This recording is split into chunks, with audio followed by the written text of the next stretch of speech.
আসসালামু আলাইকুম। শুরু করতে যাচ্ছি অফিডিয়ান। লিখেছেন আমিনা। বিস্ময় হয়ে বিছানায় বসে আছে রুমাইশা।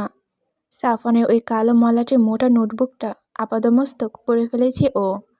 আর পড়ার পর থেকেই সাফনের জীবনে নিজের অস্তিত্বের মূল্য নিয়ে প্রশ্ন উঠেছে ওর মন মস্তিষ্কের ভেতর। ও সাফনের জন্য নেহাত একটা মেডিসিন, শুধুমাত্র মেডিসিন, এর বাইরে আর কিছু না। ওই ডায়েরিটাতে কোথাও লেখা নেই যে সাফন ওকে ভালোবাসে, কোথাও না। তাহলে কি ও সাফওয়ানকে চিনতে পারেনি? ওর বাবা মাই ঠিক চিনেছিল, ঠিক বলেছিল যে সাফওয়ান শুধুমাত্র নিজের স্বার্থের জন্য ওকে ব্যবহার করেছে? তাহলে তাহলে এই কারণে কি এখন চেঞ্জ হয়ে যাওয়ার পর সাফওয়ানের মুখ ফিরিয়ে নিচ্ছে? ওর শরীরে সব ঔষধি গুণ শেষ হয়ে গেল বলে? সাফওয়ান এমনটা কিভাবে করতে পারলো ওর সাথে?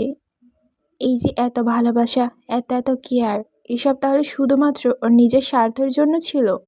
ওর নিজের স্বার্থপরতার জন্য? ভালোবাসার ছিটেফোঁটাও কি নেই এতে? তাচ্ছিল্যের হাসি আসলো রুমাইশা। সাফনের ওপর ওর কোনো রাগ অভিমান কিছুই হচ্ছে না, তবে ঘৃণা হচ্ছে নিজের ওপর।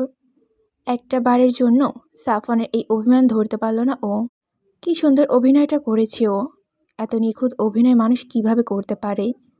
এই কারণে কি সাফন নিজের পার্সোনাল লাইফ সম্পর্কে ওর সাথে কিছু শেয়ার করতে চাইতো না? কারণ যে ওর কেউ না, তার সাথে ও কিসের পার্সোনাল কথা বলবে? এই যে গতকাল সকালবেলা ও কত কত অভিযোগ করলো সাফনের ওপর, ওকে সব কিছু খুলে বিস্তারিত না বলায় তাতে তাতে সাফনের কিছু আসলো গেল না। দায় মেটাতে একগোছা ফুল আর আইসক্রিম ধরিয়ে দিল ওর হাতে, আবার ধমকই দিল। রুমাইশা ঘুণা করেও টের পেল না কিছুই। সাফন একবারের জন্য নিজের প্রফেশন সম্পর্কে ওকে বলার প্রয়োজন মনে করেনি। কেন করেনি? বললে ওর মেডিসিন হাতছাড়া হয়ে যাওয়ার সম্ভাবনা ছিল তাই। এই যে পাসপোর্টও রেডি করেছে ওকে না জানিয়েই। পাসপোর্ট আর এমন কি, যেখানে এত কিছু হয়ে যাচ্ছে সেখানে সামান্য না জানিয়ে পাসপোর্টও রেডি করায় তো কিছু যায় আসে না। ওর প্রফেশন ওর মনের খোরাক। তাহলে কাল যে এতগুলো খুন করলো সাফন, এসব তাহলে ওকে বাঁচানোর তাগিদে নয়, সব নিজের মানসিক তৃপ্তির জন্য? এই কারণে কি ওইভাবে হাসছিল সাফন, অমন ভয়ঙ্করভাবে? আর সেদিন ওই ল্যাবের ঘটনাগুলো, ওগুলো কি সাফন নিজের ইচ্ছাতেই হয়েছিল? ও কি সেদিন ইচ্ছা করে রুমাইশাকে কামড়ে দিয়েছিল? আর এরপর এরপর কি করেছে সাফওয়ান? ওর দাঁতের বিষে রুমাইশা মরে কি না সেটা দেখতে চেয়েছিল। আর ওর তৈরি করা মেডিসিন ওর বিষের প্রভাব কাটে কি না সেটা পরীক্ষা করতে চাইছিল, যার জন্য আজ ওর এই অবস্থা। ও কি তাহলে সাফওয়ানের কাছে সামান্য একটা গিনিপিগ মাত্র, যাকে ইচ্ছা মতো ব্যবহার করা যায়, যখন ইচ্ছে মেরে ফেলা যায়, যখন ইচ্ছা বাঁচানো যায়, যখন যে মেডিসিন ইচ্ছা তার উপর প্রয়োগ করা যায়? আর রুমাইশা, ও কি সাফওয়ানের এই সমস্ত কর্মকাণ্ডকে ভালোবাসা বলে চালিয়ে দিয়েছে এতদিন? সাফওয়ানকে এত লোক খুঁজে বেড়াচ্ছে কিসের জন্য? তাহলে কি সাফওয়ান রুমাইশাকে নিজের মতো বানাতে চাইছে, নিজে বদলে রুমাইশাকে ওদের হাতে তুলে দেওয়ার জন্য? ও কি তাহলে ক্রমে ক্রমে সাফওয়ানের মতো হয়ে যাবে, তারপর বলির পাঠা হবে? সাফওয়ান এগুলো কিভাবে করতে পারলো? ওর কি একটু মায়া হলো না রুমাইশার জন্য, যার সাথে এতগুলো দিন আষ্টে পিষে মিশে থাকতো, একসাথে খেলো, ঘুমালো, ঘুরলো, কত শত স্মৃতি হলো যার সাথে? তার জন্য কি একটু মায়া হলো না সাফওয়ানের? এমন সময় ল্যাবের দরজায় শব্দ হলো। তার কিছুক্ষণ পর সিঁড়ি বেয়ে নিচে নামলো সাফওয়ান। মুখটা ওর হাসি হাসি, হাতে সদ্য জবাই কৃত গরুর মাংস। খুঁজে খুঁজে তাজা মাংস এনেছে ও। কিন্তু রুমের ভিতর ঢুকতেই সাফওয়ানের বুড়ো কুঞ্চিত হলো। রুমাইশা একধানে মেঝের দিকে তাকিয়ে বসে আছে বিছানার ওপর, হাতে ঝাড়ু। তার আগায় মাকড়সার বাসার কিছু অংশ লেগে আছে। নাক লাল হয়ে আছে, চোখ দুটো ছলছল করছে ওর। দেখে মনে হচ্ছে একটু আগে খুব কেঁদেছিল রুমাইশা, যার রেশ এখনও রয়ে গেছে। কিন্তু রুমাইশার এমন হঠাৎ মন খারাপের কারণ খুঁজে পেল না সাফওয়ান। বিষয়টা ভালোভাবে বোঝার জন্য রুমাইশার ভেতরের দিকে এগিয়ে গেল, রুমাইশার দিকে। আর তখনই ওর চোখ পড়ল ওর স্টাডি টেবিলের ওপর রাখা কালো মলাটের নোটবুকটার ওপর। তা বন্ধ করে রেখে যাওয়ার নোটবুকটা খোলা পড়ে আছে টেবিলে। কলমটা স্থান পরিবর্তন হয়েছে। তাহলে কি রুমাইশা ওর নোটবুকটা পড়ে ফেলেছে? এর জন্য কি কাঁদছে ও? সাফওয়ান নিজের মনকে ধিক্কার দিল। ওর মন বারবার বলছে রুমাইশাকে সব সত্যি বলে দিতে, কিন্তু মস্তিষ্ক বারণ করছে। সে সব সত্যি যে সব সত্যি এখনই বলে দিলে হয়তো রুমাশা ওকে আর চাইবে না, ওকে ছেড়ে যাবে। কিন্তু এই কয়েকদিনে রুমাশের ওপর যে বিশ্বাস তৈরি হয়েছে তাতে ও বুঝেছে যাই হয়ে যাক না কেন রুমাশা ওকে ছেড়ে যাবে না। ওর বলা উচিত ছিল সবটা, কিন্তু চরম বোকামি করেছে ও। নিজের মানুষের করা কোনো অপরাধ বা অন্যায় কোনো কাজে সেই নিজের মানুষটার মুখ থেকে শোনা আর অন্য কোনো মাধ্যম থেকে শোনা দুইটার ভিতর আকাশ পাতাল তফাৎ। আপাত দৃষ্টিতে খুব সহজ মনে হলেও বাস্তবে তা মেনে নেওয়া কঠিন। কিন্তু সাফওয়ান এখন কি করবে? রুমাশা যদি ওকে ভুল বুঝে কোনো রকমের অ্যাকশন নিয়ে বসে? সাফওয়ান কবাটের ভেতর দিয়ে কিচেনের দিকে একবার তাকালো। মোটামুটি সেটা পরিষ্কার করা শেষ। মাংসের প্যাকেটটা রান্নাঘরে রেখে হাত দিয়ে আবারও রুমে এলো ও। রুমাশা নিজের ভাবনায় এতই মগ্ন যে সাফওয়ানের উপস্থিতি এখনও উপলব্ধি করেনি ও। সাফওয়ান ধীর পায়ে রুমাশার কাছে পৌঁছে পেছন থেকে ওর কাঁধে হাত রাখল। চমকে লাফিয়ে উঠল রুমাশা। বিছানা থেকে উঠে দাঁড়ালো এক লাফে। সাফওয়ানকে দেখে হঠাৎ করে কিছু সময়ের জন্য নির্বিকার হয়ে গেল। সাফওয়ান ওর দিকে এগিয়ে এসে অসহায় চোখে তাকিয়ে অপরাধী গলায় বলল, Rimu, I can explain. Please, তুই আমাকে ভুল বুঝিস না। আমি এসব তথ্য তোর থেকে গোপন করেছি শুধুমাত্র তোর সাথে নিজের রিলেশনশিপটাকে সিকিউর করার জন্য। এছাড়া অন্য কোনো উদ্দেশ্য ছিল না আমার। I swear. তারপর আবারও একটু এগিয়ে এসে রুমাশাকে নিজের আলিঙ্গনে বাঁধতে গেল ও। কিন্তু সাফওয়ানের কথা শেষ হওয়ার সাথে সাথেই রুমাশা যেন ক্ষিপ্ত বাঘিনীর ন্যায় জ্বলে উঠল। সাফওয়ানের ব্যর্থ আলিঙ্গনকে তাচ্ছিল্য ভরে নিজে থেকে ছুড়ে দিল। ঘৃণায় নাকমুখ কুঁচকে নিয়ে কান্না জড়ায় ঝাঁঝালো গলায় বলে উঠল, কি এক্সপ্লেন করতে চান আপনি? আর কি এক্সপ্লেন করা বাকি আছে আপনার? আপনার সাথে দেখা হওয়ার পর থেকে আপনি নিজের স্বার্থ ছাড়া আর কিছুই বোঝেননি। আপনার এই সমস্ত ভালোবাসা, এত উন্মাদনা, এত আদর, এত যত্ন শুধুমাত্র নিজের স্বার্থের জন্য। নিজের শারীরিক ক্রুটির সমাধান হিসেবে শুধু আপনি আমাকে বেছে নিয়েছেন, এছাড়া আর কিছু না। কেন এমন করলেন আপনি? কী দোষ করেছিলাম আমি? আপনাকে এত ভালোবাসা দেওয়ার প্রতিদান আপনি এইভাবে দিলেন? সাফওয়ান যেন আকাশ থেকে পড়ল রুমাশার কথায়। রুমাশা যে ওর নোটবুকে লেখাগুলো এই অর্থ বের করতে পারে তাও ঘুণাক্ষরও ভাবেনি। চোখ দুটো বড় করে ওর দিকে তাকালো। অবাক দৃষ্টিতে তাকিয়ে অসহায় কণ্ঠে বলল, না না রিমু, তোর কোথাও ভুল হচ্ছে। আমি আমি নিজের স্বার্থের জন্য তোকে ব্যবহার করিনি, কখনোই না। তোর ভুল হচ্ছে কোথাও। আমি তোর থেকে এসব কিছু গোপন করেছি শুধুমাত্র তোকে হারানোর ভয়। তুই যদি এসব কিছু জানার পর আমার থেকে বিচ্ছেদ চাস, শুধুমাত্র সেই ভয়, আর কিছু না। আই সোয়ার, কসম করে বলছি আমি এত নিচু কখনই হব না রিমু, বোঝার চেষ্টা কর। রুমেশা তাচ্ছিল্যের হাসি হাসলো, তারপর বলে উঠল, আপনার কোনো কথা আমি আর বিশ্বাস করি না। এমনটা আপনি কিভাবে করতে পারলেন আমার সাথে? কি করেছিলাম আমি আপনার? আপনি আগে থেকেই জানতেন সব। এই জন্য সেদিন যখন নদীর ধারে আমাকে মারতে নিয়ে গিয়েছিলেন, সেদিন ইচ্ছে করে আমার মনে আপনার জন্য দুর্বলতা সৃষ্টি করার জন্য আপনি বলেছিলেন আপনাকে চুমু খেতে হবে। এরপর কত শত অভিনয়, আমাকে পাওয়ার জন্য কত স্ট্রাগল দেখালেন আপনি।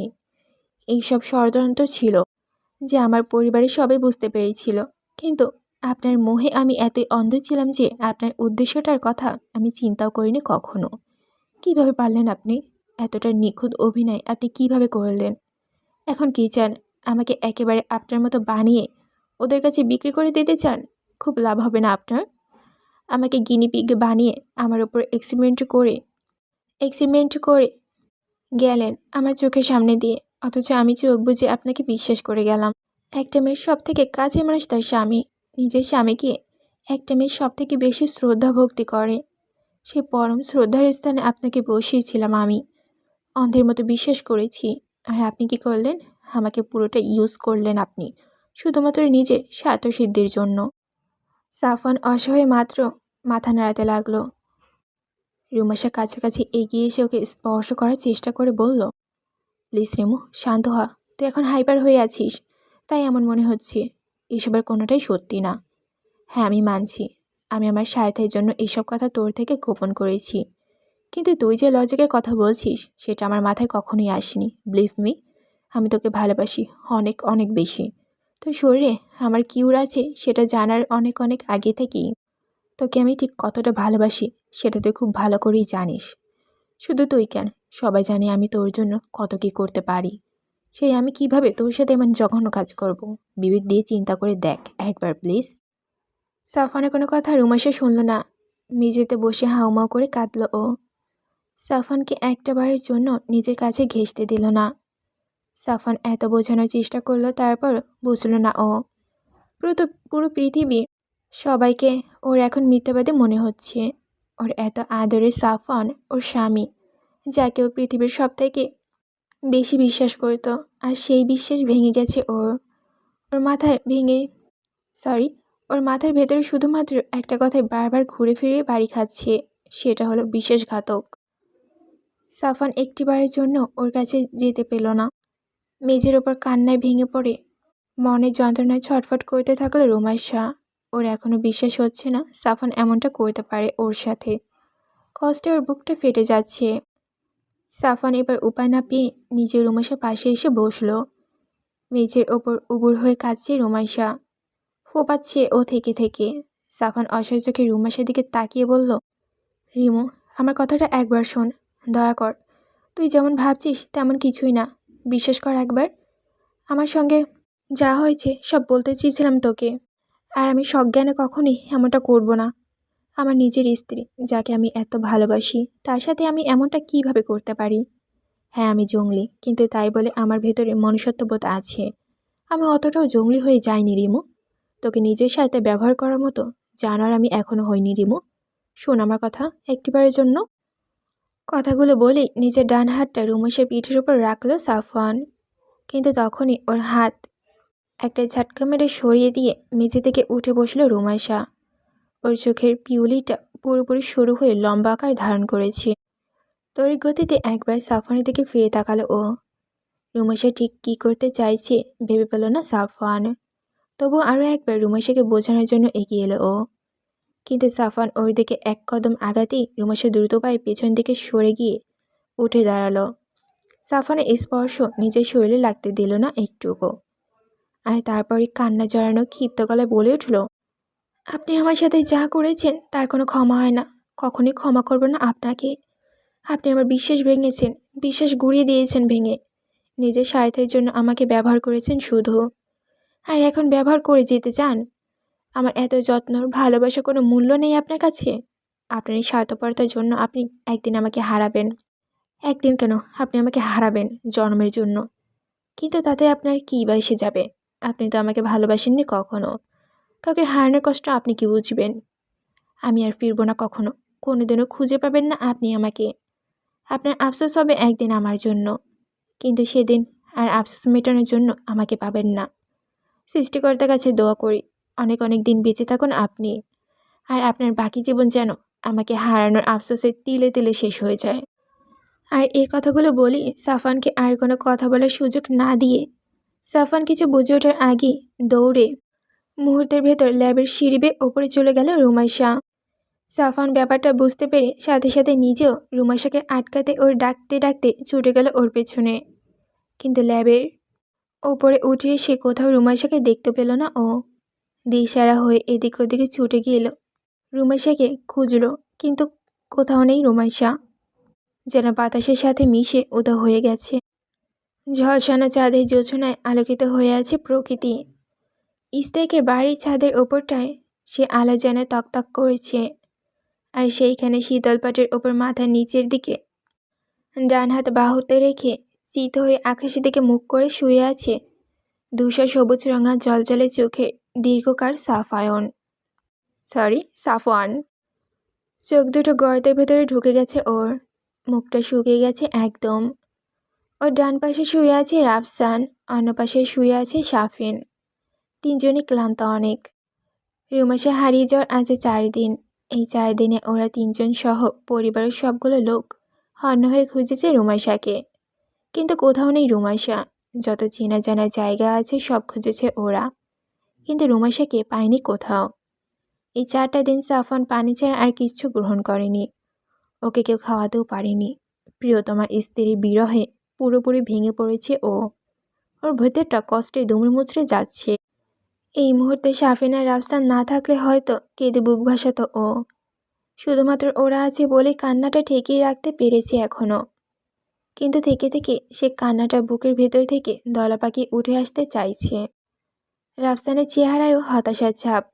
প্রাণাধিক প্রিয় বোনের হারানোর বেদনায় ওর বুকের ভেতরটা চুরমার হয়ে যাচ্ছে। সাফিনও একই অবস্থা। সেদিন যখন সাফওয়ানে ফোন দিয়ে চিৎকার করে কাঁদতে কাঁদতে ওকে বলেছিল, সাফিন রে, আমার রিমুকে খুঁজে পাচ্ছি না, চলে গেছে ও আমাকে ছেড়ে। সেদিন থেকে ওর রুমি আপুর জন্য সবার সাথে জান প্রাণ দিয়ে খুঁজছে ও। কিন্তু রুমির কোনো হদিশ নেই, যেন হাওয়ায় মিলিয়ে গেছে ওর রুমি আপু। আয়েশাও এ বাড়িতেই আছেন, শামসুলও এখানেই। 1 সপ্তাহ ছুটি নিয়ে চলে এসেছে তিনি। মেয়ের শোকে মূর্ছে যাচ্ছে আয়েশা, বিলাপ করে কাঁদছেন থেকে থেকে। আগের বার তো সাফওয়ানের সাথে ছিল বলে উনি নিশ্চিত ছিলেন, কিন্তু এখন তো তার মেয়ে পুরো একা। কেউ নেই ওর সাথে, কোথায় যাবে কি করবে কিছু জানে না। 4 দিন ধরে রুমাশা নিখোঁজ। থানায় ডায়েরিও করা হয়েছে, কিন্তু পুলিশও কিছু করতে পারেনি এখনও।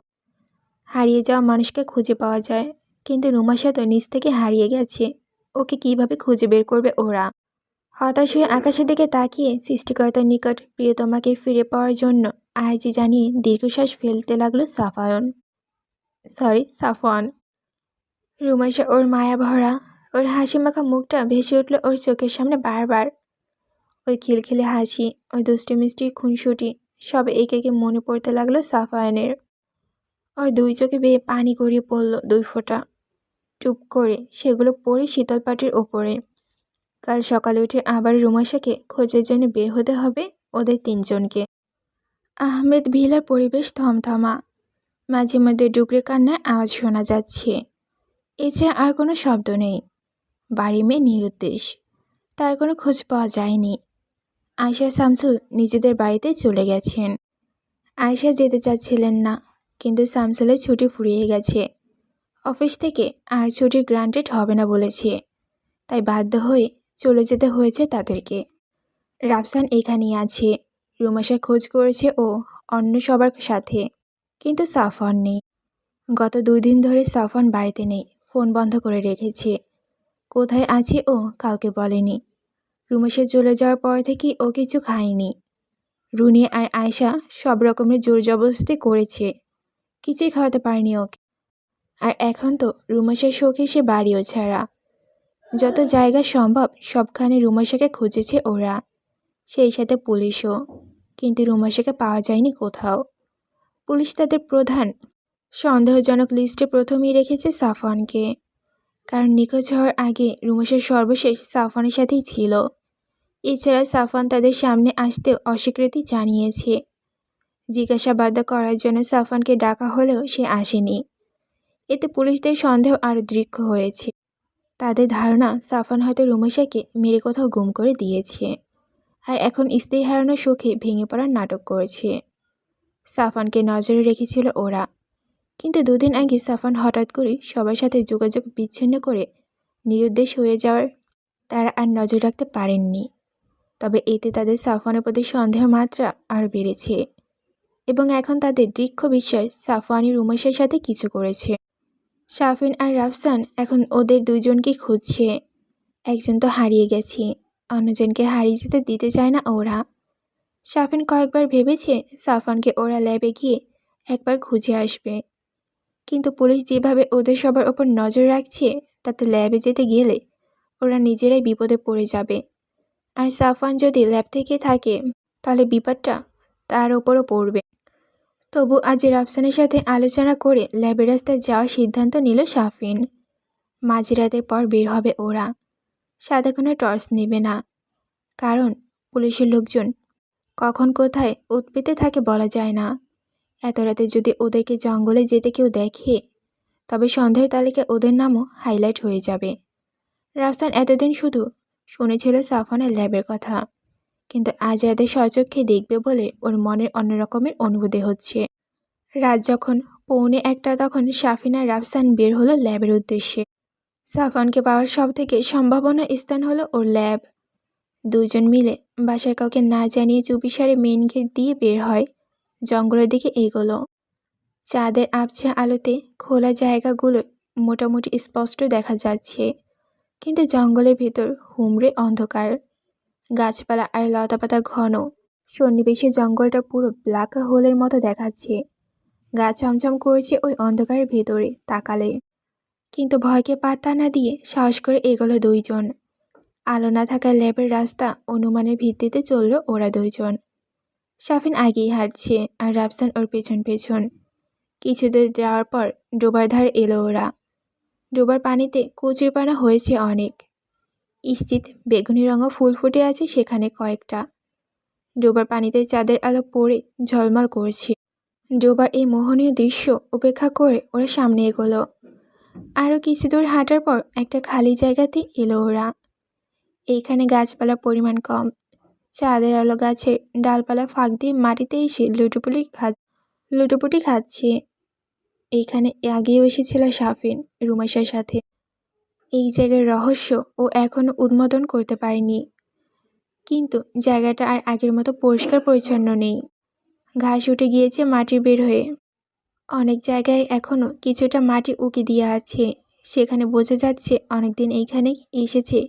সে এখন আর এখানে আসে না, থাকে না এইখানে। আবারও হাঁটা শুরু করলো ওরা। কিছু দূর যাওয়ার পর জঙ্গলটা হঠাৎ করে ঘন হয়ে আসলো। যাদের আলোর ছিটে ফোঁটাও এখন আর পৌঁছালো না। চোখ বড় বড় করে তাকিয়ে ওরা অন্ধকারের ভেতরে রাস্তা দেখতে দেখতে হাঁটতে থাকলো।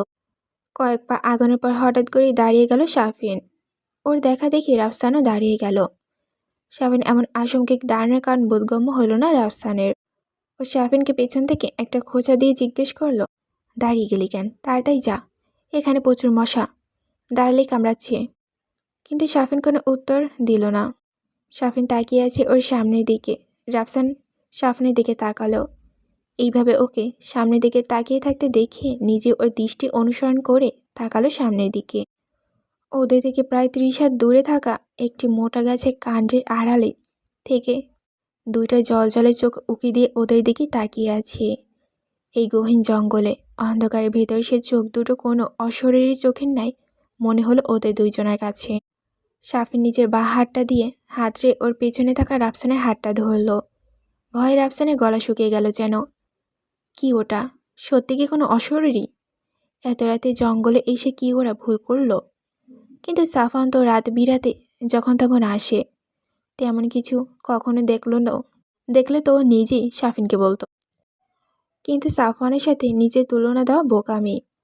সাফওয়ান তো নিজেই ভূতের মতো, তাই ওকে দেখলেও কোনো কিছু ওর ধার কাছে ঘেঁষে না। আর ওরা হলো সাধারণ মানুষ। রাফসান শাফিনের পেছন থেকে ফিসফিস করে জিজ্ঞেস করলো, শাফিন, কী রে ওটা? আমাদের দিকে এইভাবে তাকিয়ে আছে কেন? হাতে করে তো কোনো লাঠি সোটাও নিয়ে আসেনি যে কাছে আসলে পেটাবো। শাফিন সেদিকে চোখ রেখে নিজেও ফিসফিস করে উত্তর দিল, এমনও তো হতে পারে যে ওটা সাফওয়ান ভাইয়া, হয়তো আমাদের দেখে আড়ালে চলে গেছে। ওর হয়তো মনে নেই যে ওর চোখ দুটো জলজল করে, তাই উকি দিচ্ছে, কি বলো?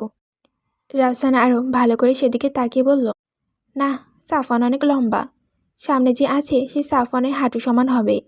এটা অন্য কিছু, হয়তো ওটা কোনো জন্তু জানোয়ার আমাদের পায়ের শব্দ পেয়ে আড়ালে গেছে। কিন্তু বিরোধিতা করলো শাফিন, বলল, না ভাইয়া, ওটা কোনো 4 পাওয়াওয়ালা জন্তু না, ওটা 2 পাওয়াওয়ালা কোনো জন্তু। আর তাছাড়া জন্তু জানোয়ারের চোখে আলো পড়ার পরই জলজল করে, এমনিতে করে না। এখানে যা আছে তার চোখ দুটো কোনোভাবে আলো পড়ছে না। এর মানে ওইটা কোনো জন্তু জানোয়ার নয়, অন্য কিছু। শোনো, ভয় পেলে চলবে না। চলো আমরা আগাই, কারণ এখান থেকে ফিরে যাওয়ার কোনো অপশন নেই। আমরা অনেক ভেতরে চলে এসেছি।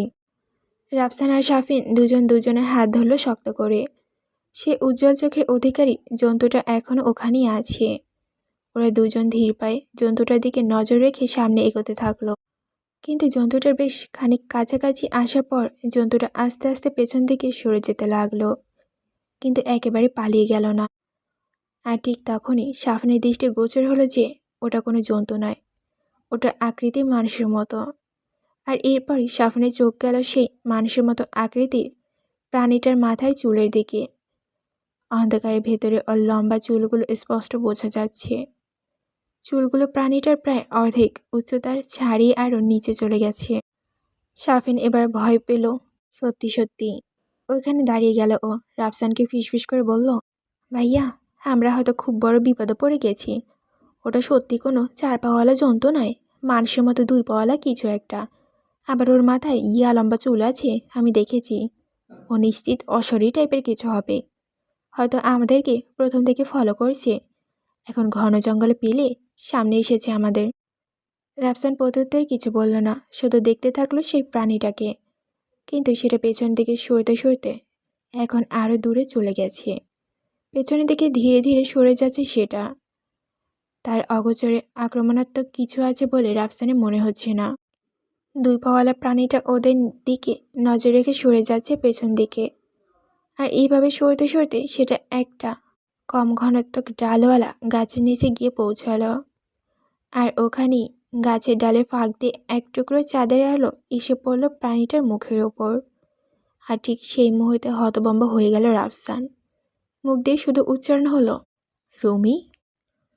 ল্যাবের রুমে বিছানার উপরে কুণ্ডুলি পাকিয়ে শুয়ে আছে সাফওয়ান। গত 2 দিন ধরে এখানে এই অবস্থায় আছে ও। বিছানা থেকে ওঠেনি একটিবারের জন্যও। বিশালাকার শরীরটা শুকিয়ে গেছে পর্যাপ্ত খাবার আর পানির অভাবে। শরীরে পানি শূন্য হয়ে ঠোঁট ফেটে চামড়া উঠে যাচ্ছে। শরীর থেকে খোলস ছাড়ছে ওর, কিন্তু খোলসের সাথে যেন চামড়া উঠে আসছে। শক্ত হয়ে আছে সেগুলো, অন্যবারের মতো পাতলা আবরণ নেই আর। গত 2 সপ্তাহের বেশি সময় ধরে কিছু খাওয়া না সাফওয়ানের বুকের পাঁজরের হাড়গুলো বেরিয়ে হয়ে গেছে। চামড়ার ওপর দিকে সেগুলো দৃশ্যমান হয়ে ফুটে উঠেছে। পিঠের মেরুদণ্ডের হাড়ের গিঁটগুলো স্পষ্ট হয়ে আছে। অস্বাভাবিক লম্বা হাত পা দুটো হাড় ঝিরঝিরে হয়ে আছে। অদ্ভুত দেখাচ্ছে ওর। চোখে পিছুটি জমে গেছে ওর, কিন্তু সেগুলো ছাড়ানোর জন্য কোনো উদ্বেগ কাজ করছে না ওর ভেতর। চোখ থেকে পানিগুলো যেন কোথাও হারিয়ে গেছে। বুকের ভেতর তোড়পাড় হয়ে যাওয়া সত্ত্বেও চোখ থেকে আর পানি ঝরছে না ওর। বুকের কাছে নীলের ওপর সাদা রঙা কুচি ফুলের একটা কামিজ 2 হাতে জড়িয়ে রেখে সাফওয়ান যার গলা দিকটাতে মুখ লুকিয়ে শুয়ে আছে ও। কামিজটা থেকে ওর রিমোর গায়ের গন্ধ আসছে। গত 2 দিন ধরে না খাওয়া কিছুই কোনো কাজবাজ করেনি। এই কামিজটাকে সম্বল করে এইখানে পড়ে আছে ও।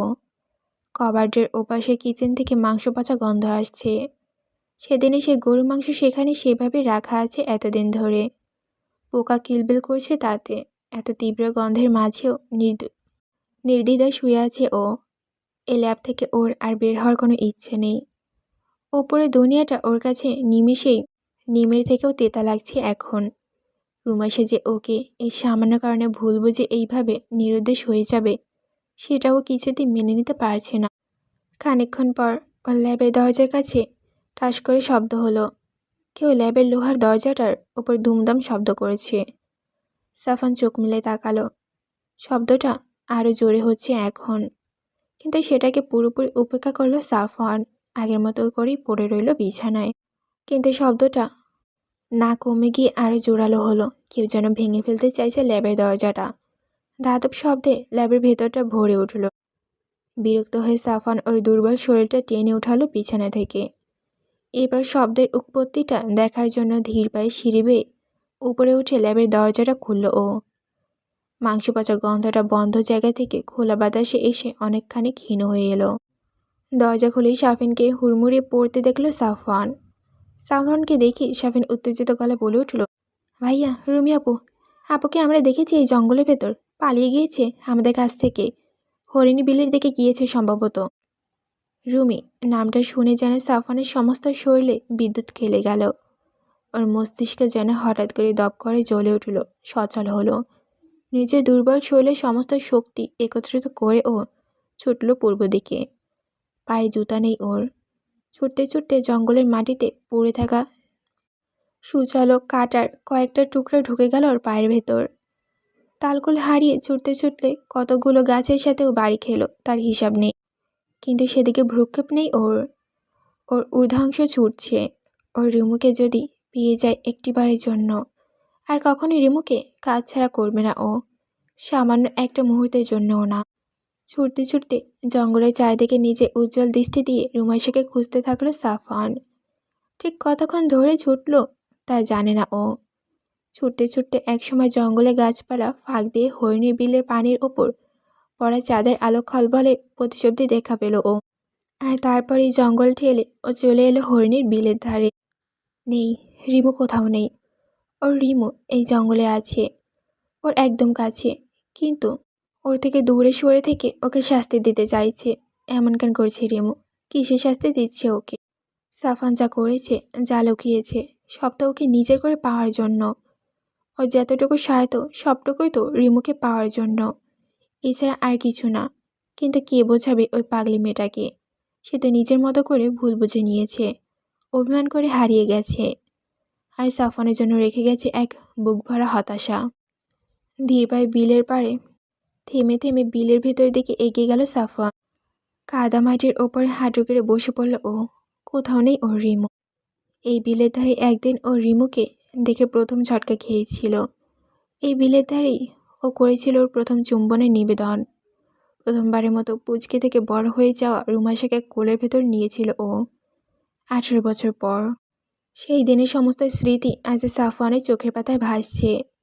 রুমাইশার সেই ভেজা লম্বা চুল, ঢোলা গেঞ্জি যার ভেতর দিয়ে উকি মারছিল ওর ফর্সা কাঁধ, ওর নরম তুলতুলে গলার ওপর সাফওয়ানের আঙ্গুলের ছাপ, লাল হয়ে রঙের ছাপ, সেই ভয়ে দূর দূর করা বুক, সেই ভীত সন্ত্রস্ত চাহনি, সাফওয়ানের মুখের দিকে না তাকাতে চাওয়ার আপ্রাণ চেষ্টা, সব মনে পড়ে গেল সাফওয়ানের।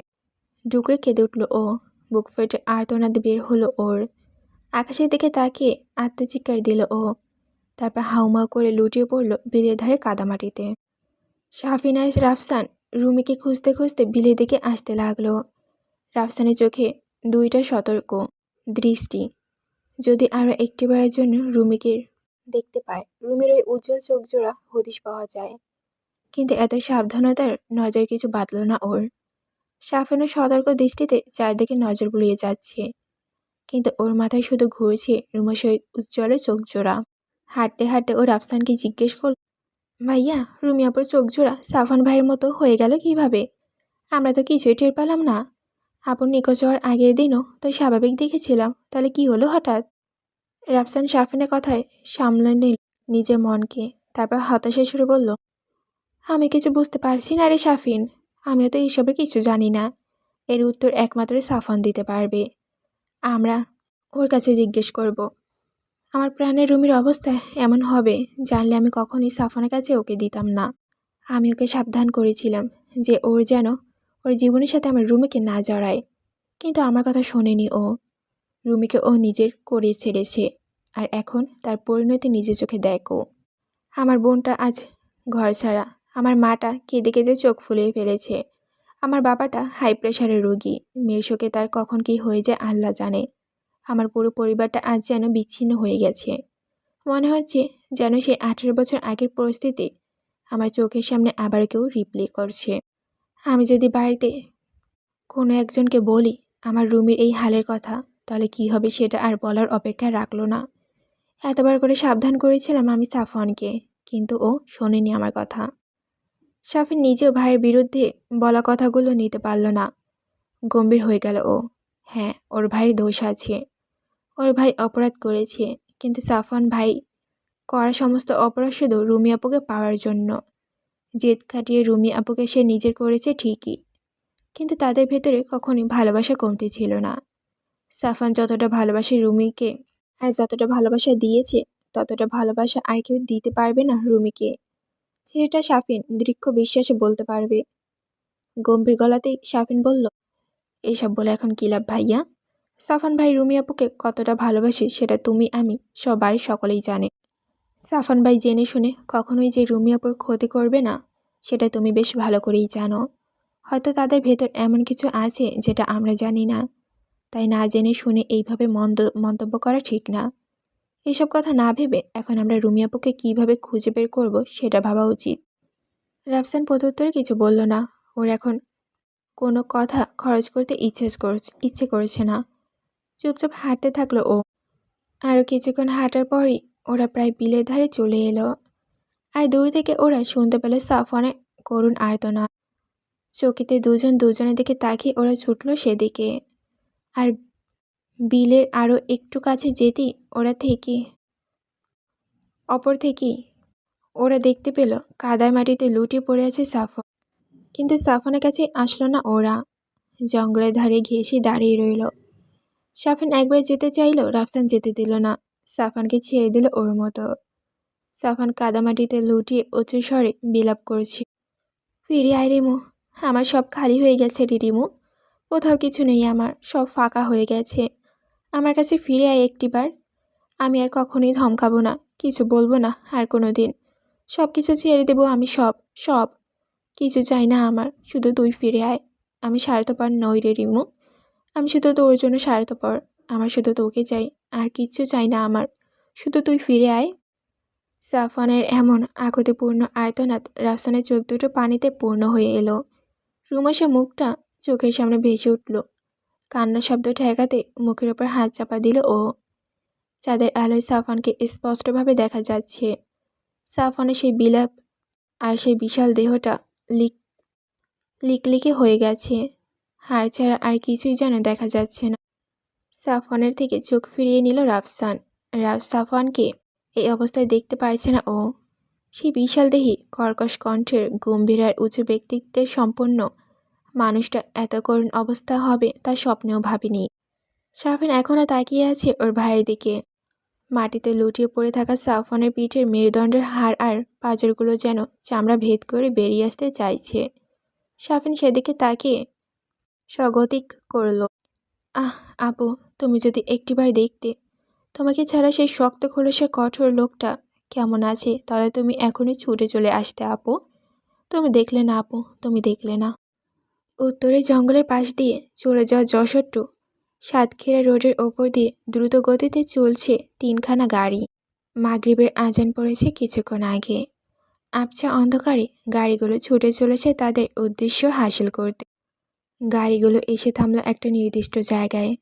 3টা গাড়ির মাঝে সাদা গাড়িটার মাঝখানে ছিটে সাদা রঙের কোট প্যান্ট পরে বসে আছে লুকাস। তার সামনে ড্রাইভারের সিটের পাশে বসে আছে দিয়োগ। লুকাস গোফে তা দিচ্ছে। কিছুক্ষণ পর সে দিয়োগকে উদ্দেশ্য করে ইংরেজিতে বলে উঠল, দিয়োগ, তুমি কি নিশ্চিত এই জঙ্গলের ভেতরে সত্যি কিছু একটা চলছে?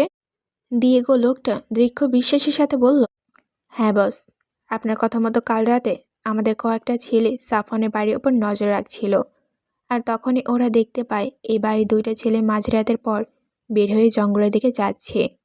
আমাদের ছেলেরা চুপিসারে ওদের পিছু নেয়, কিন্তু ওই জঙ্গলে কিছু একটা ছিল, ওরা 2জনও বাদে। ওই ছেলে দুটো কিছু দূরে যাওয়ার পর হঠাৎ করে থেমে যায়। সেই অন্য কোনো কিছুটা ওদের সামনে ছিল, কিন্তু যখন সেই অদ্ভুত জিনিসটা পালিয়ে যেতে নেয় তখন ওই 2টা ছেলেও ছত্রভঙ্গ হয়ে যায়। 2জন 2 দিকে দৌড় দেয়।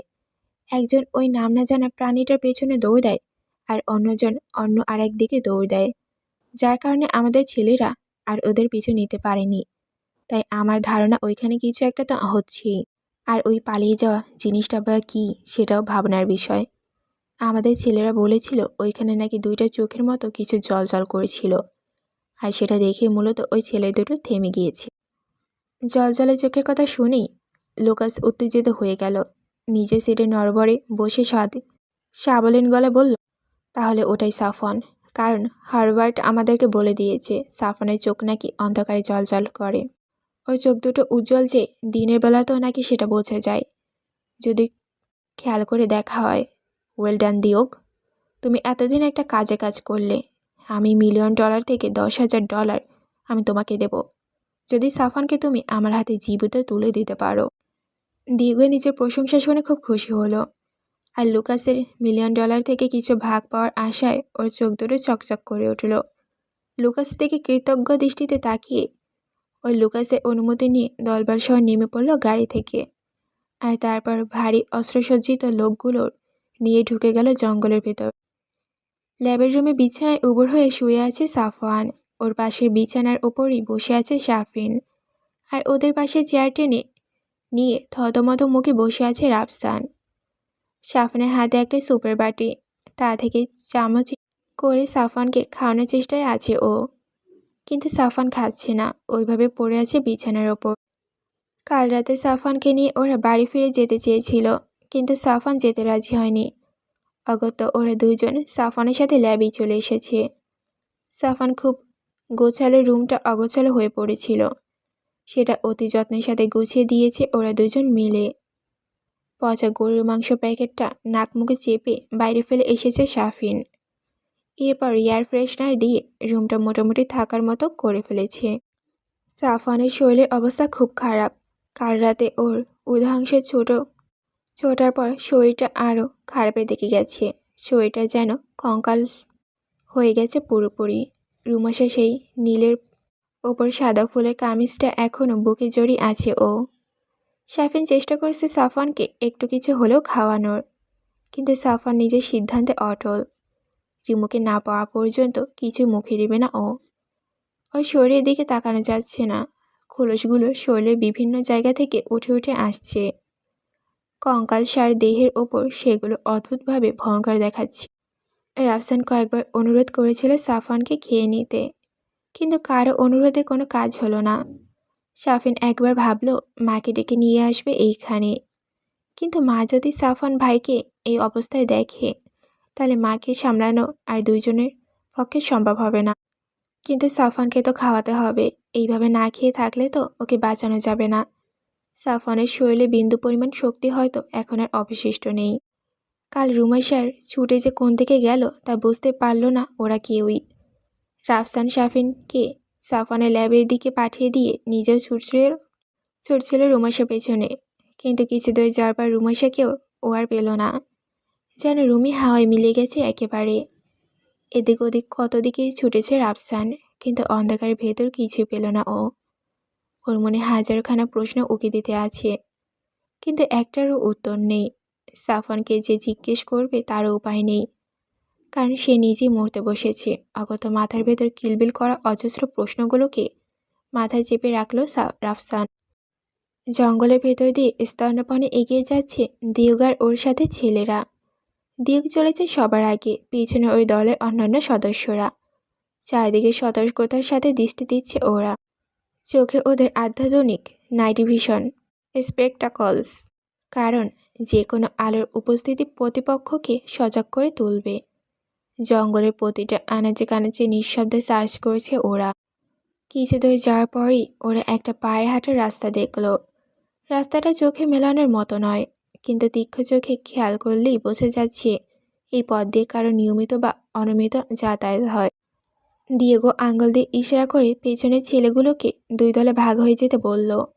এক দলকে ইশারায় যেতে বলল জঙ্গলের পূর্ব দিকে, অন্য দলটাকে নিজের সাথে নিয়ে হাঁটা ধরল সদ্য পাওয়া কিঞ্চিত মাটি বের হওয়া যাওয়া সরু রাস্তা। সাফওয়ান ঘুমিয়ে গেছে, ক্লান্ত শরীরটা আর জেগে থাকতে পারছিল না।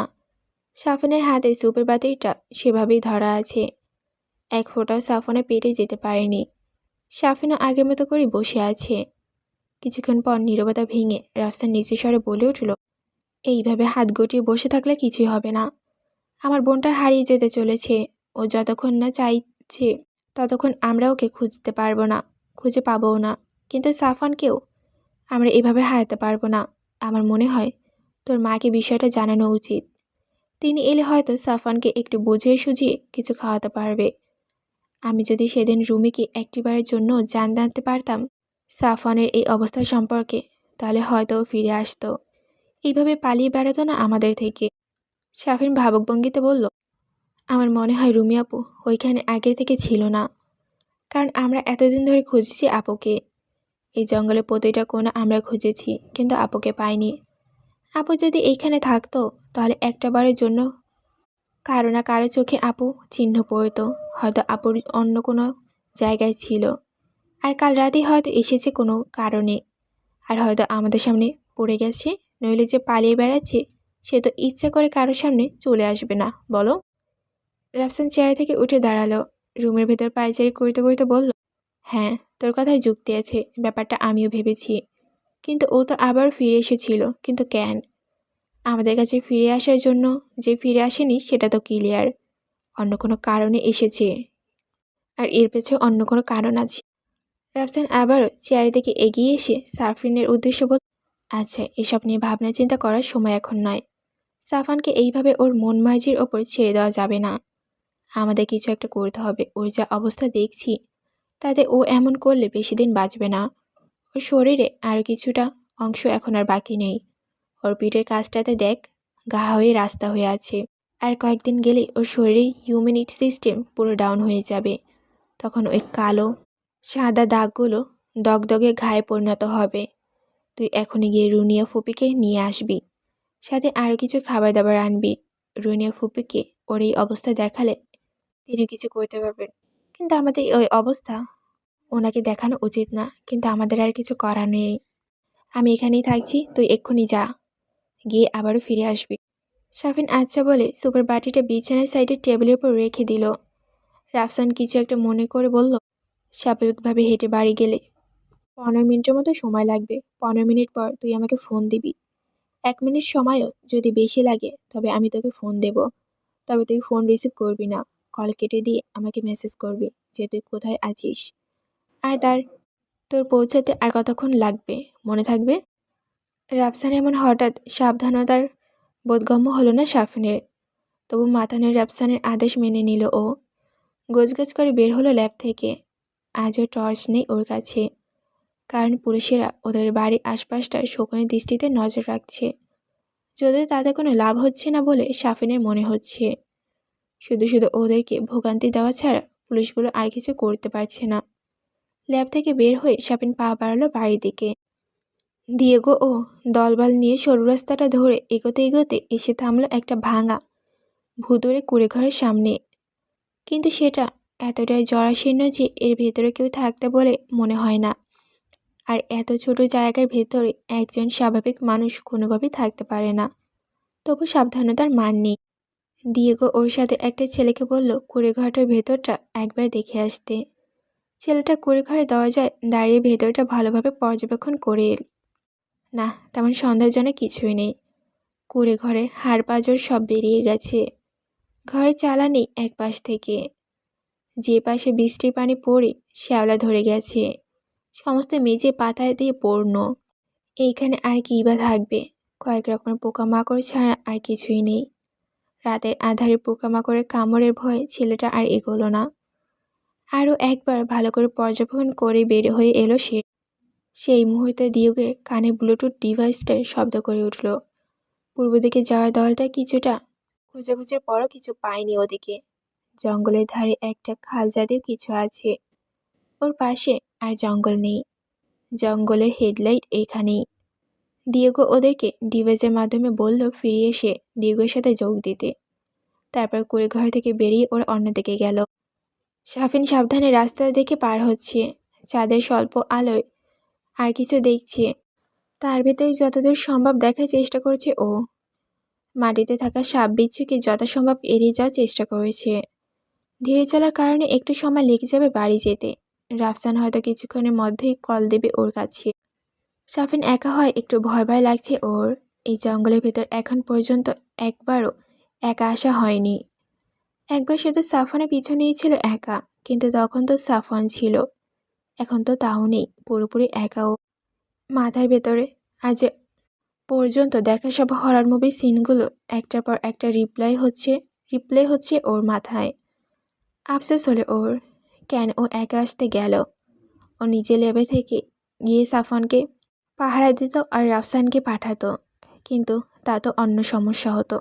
রাফসান ভাই তো ওর মতো এত ভালো করে রাস্তা চেনে না। ভাইয়া কোন দিকে যেতে গিয়ে কোন দিকে চলে যেত তার ঠিক নেই।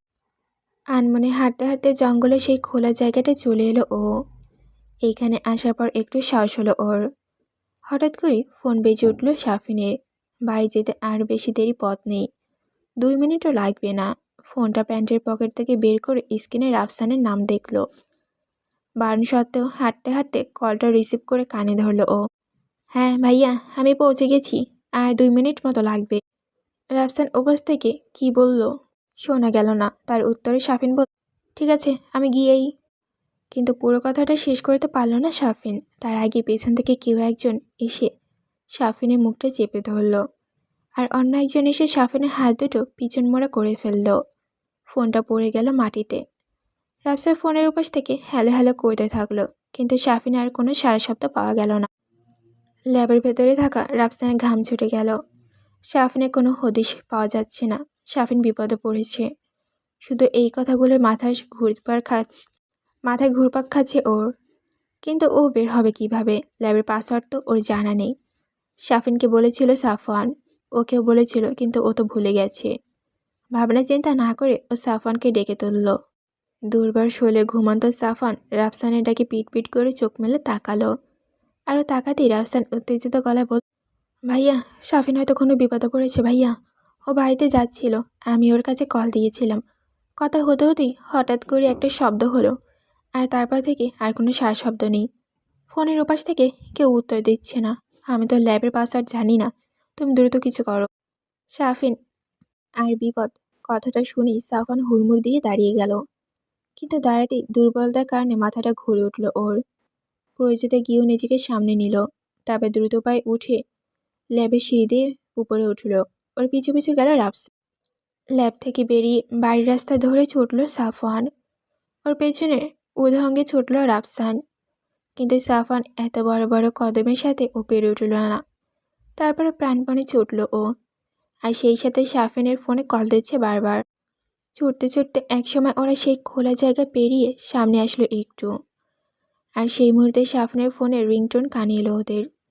সাফওয়ানও আর রাফসান দুইজন চমকে উঠল, সেদিকে তাকালো। সাফনের ফোনটা পড়ে আছে মাটিতে। সাফওয়ান এগিয়ে গেল সেখানে, গিয়ে মাটিতে বসে পড়ে ফোনটা হাতে নিল। হাঁপাচ্ছে ও। দুর্বার শৈলে এতখানি ছুটে প্রাণটা ওর যেন যায় যায় অবস্থা। রাফসানও ওর পেছনে এসে দাঁড়ালো। তারপর হাঁপাতে হাঁপাতে বল, ভাই, আমার মনে হচ্ছে সাফিনকে কেউ কিডন্যাপ করেছে বা করতে চাইছে, আর এটা খুব সম্ভবত লুকাসের লোক। ওরা আজকাল কয়েকদিন আশেপাশে ঘুরঘুর করেছিল। ওরা হয়তো বেশি দূর নিয়ে যেতে পারেনি ওকে। আশেপাশে হয়তো আছে ওরা, আমাদেরকে আলাদা আলাদা খুঁজতে হবে। রাফসানের কথার মাঝেই কান খাড়া হয়ে গেল সাফওয়ানের। সচেতন হয়ে আশপাশটা নজর বুলালো, আর তারপর রাফসানের দিকে হাত ইশারা করে থামিয়ে দিল। সাফওয়ানের ইশারা পেতেই রাফসান চুপ হয়ে গেল। সাফনের ফোনটা হাতে নিয়ে সাফওয়ান বসা থেকে উঠে দাঁড়ালো। সাবধানীয় চোখে এদিক ওদিক তাকালো ও। তারপর ধীর পায়ে স্তর্ণপণে জঙ্গলের দক্ষিণ দিকে এগোলো ও। রাফসানকে ইশারায় ওখানে দাঁড়িয়ে থাকতে বলল। রাফসানের গায়ে কাঁটা দিয়ে উঠল যেন। আসন্ন বিপদ অনুমান করে ওর শরীরে কম্পনের সৃষ্টি হলো। কিছু দূর এগোনোর পর অন্ধকারে সাফওয়ান মিলিয়ে গেল। রাফসান ওখানে দাঁড়িয়ে রইল। সাবধানে পা ফেলতে ফেলতে এগোচ্ছে সাফওয়ান। সচেতন দৃষ্টি আশপাশটা নজর বোলাচ্ছে। ওই চোখের প্রকৃতির নাইট ভিশন সব কিছু পরিষ্কার দেখতে পাচ্ছে ও। মাটিতে কিছু কিছু জায়গায় বুট জুতার ছাপ, সেই ছাপ ধরে এগোচ্ছে ও। সাফিনকে যারা ধরেছে তারা যে লুকাসের লোক ছাড়া আর কেউ না, তা বেশ ভালোভাবে বুঝে গেছে সাফওয়ান। কারণ কোনো পুলিশ বা সাধারণ কারো সাহস নেই এই জঙ্গলে আসার, আর সেটাও রাতের বেলায়। জঙ্গলটা নিজেই ভৌতিক প্রতিচ্ছবি নিয়ে প্রায় 200 বছরেরও বেশি সময় ধরে দাঁড়িয়ে আছে শহরের এই উত্তর দিকে। আরও কিছু দূর এগোতেই শুনল ডালের মট করে একটা শব্দ। কেউ হয়তো ভুলবশত পা দিয়েছে কোনো শুকনো ডালের ওপর। কান খাড়া হয়ে গেল সাফওয়ানের। তড়িৎ গতিতে চোখ বুলিয়ে নিল আশপাশটাতে। মাথার ভেতরটা ঘুরছে ওর। দুর্বলতার জেঁকে ধরেছে শরীর। চোখ দুটো বন্ধ হয়ে আসার চাইছে। তারপরও জোর করে চোখ দুটো খুলে রেখেছে ও। নিজের আদরের ভাইয়ের কোনো ক্ষতি দিতে চায় না ও। সাফওয়ান বুঝল লুকাসের লোকগুলো আশেপাশে আছে। প্যান্টের পকেটটা হাতড়ে দেখলো ওর 2 সাইডের শোরটা আছে কি না। হ্যাঁ, আছে। প্যান্ট থেকে বের করে হাতে নিল ওটা। তারপর সেই শুকনো ডালের মট শব্দের উৎসর দিকে এগোতে লাগলো ধীর পায়ে। খুব সাবধানে নিজের শরীরটাকে কোলমফোজ করে প্রকৃতির সাথে মিশিয়ে নিল ও, যেন প্রতিপক্ষ সহজে বুঝতে না পারে ওর উপস্থিতি। তারপর ধীর গতিতে এগোতে এগোতে একটা সময় পেয়ে গেল সে কাঙ্ক্ষিত লোকগুলোর সন্ধান। চারপাশে প্রায় জনাবিশেক লোক সেট করে রেখেছে দিয়ক। দাঁড়িয়ে আছে, সে দাঁড়িয়ে দাঁড়িয়ে সিগারেট টানছে। ওর পাশে একটা গাছের সাথে পিছু মোড়া করে হাত বেঁধে সাফিনকে দাঁড় করিয়ে রেখেছে। সাফিনের মুখটাও বেঁধে রেখেছে যেন শব্দ না করতে পারে। দিয়গের সাথে ছেলেগুলো কয়েকটা সাফিনের ধার ঘেঁষে দাঁড়িয়ে আছে, আর অন্যরা নির্দেশনার দূরত্বে দাঁড়িয়ে নিজেদের আশেপাশটা চোখ বুলাচ্ছে। দিয়েগো ওর পাশে থাকা হেনরি নামের ছেলেটা সাফিনকে ইশারা করে দেখিয়ে বলল, হেনরি, এর দিকে ভালোভাবে নজর রাখবি। এ যদি পালায় তো আমাদের শিকারও পালাবে।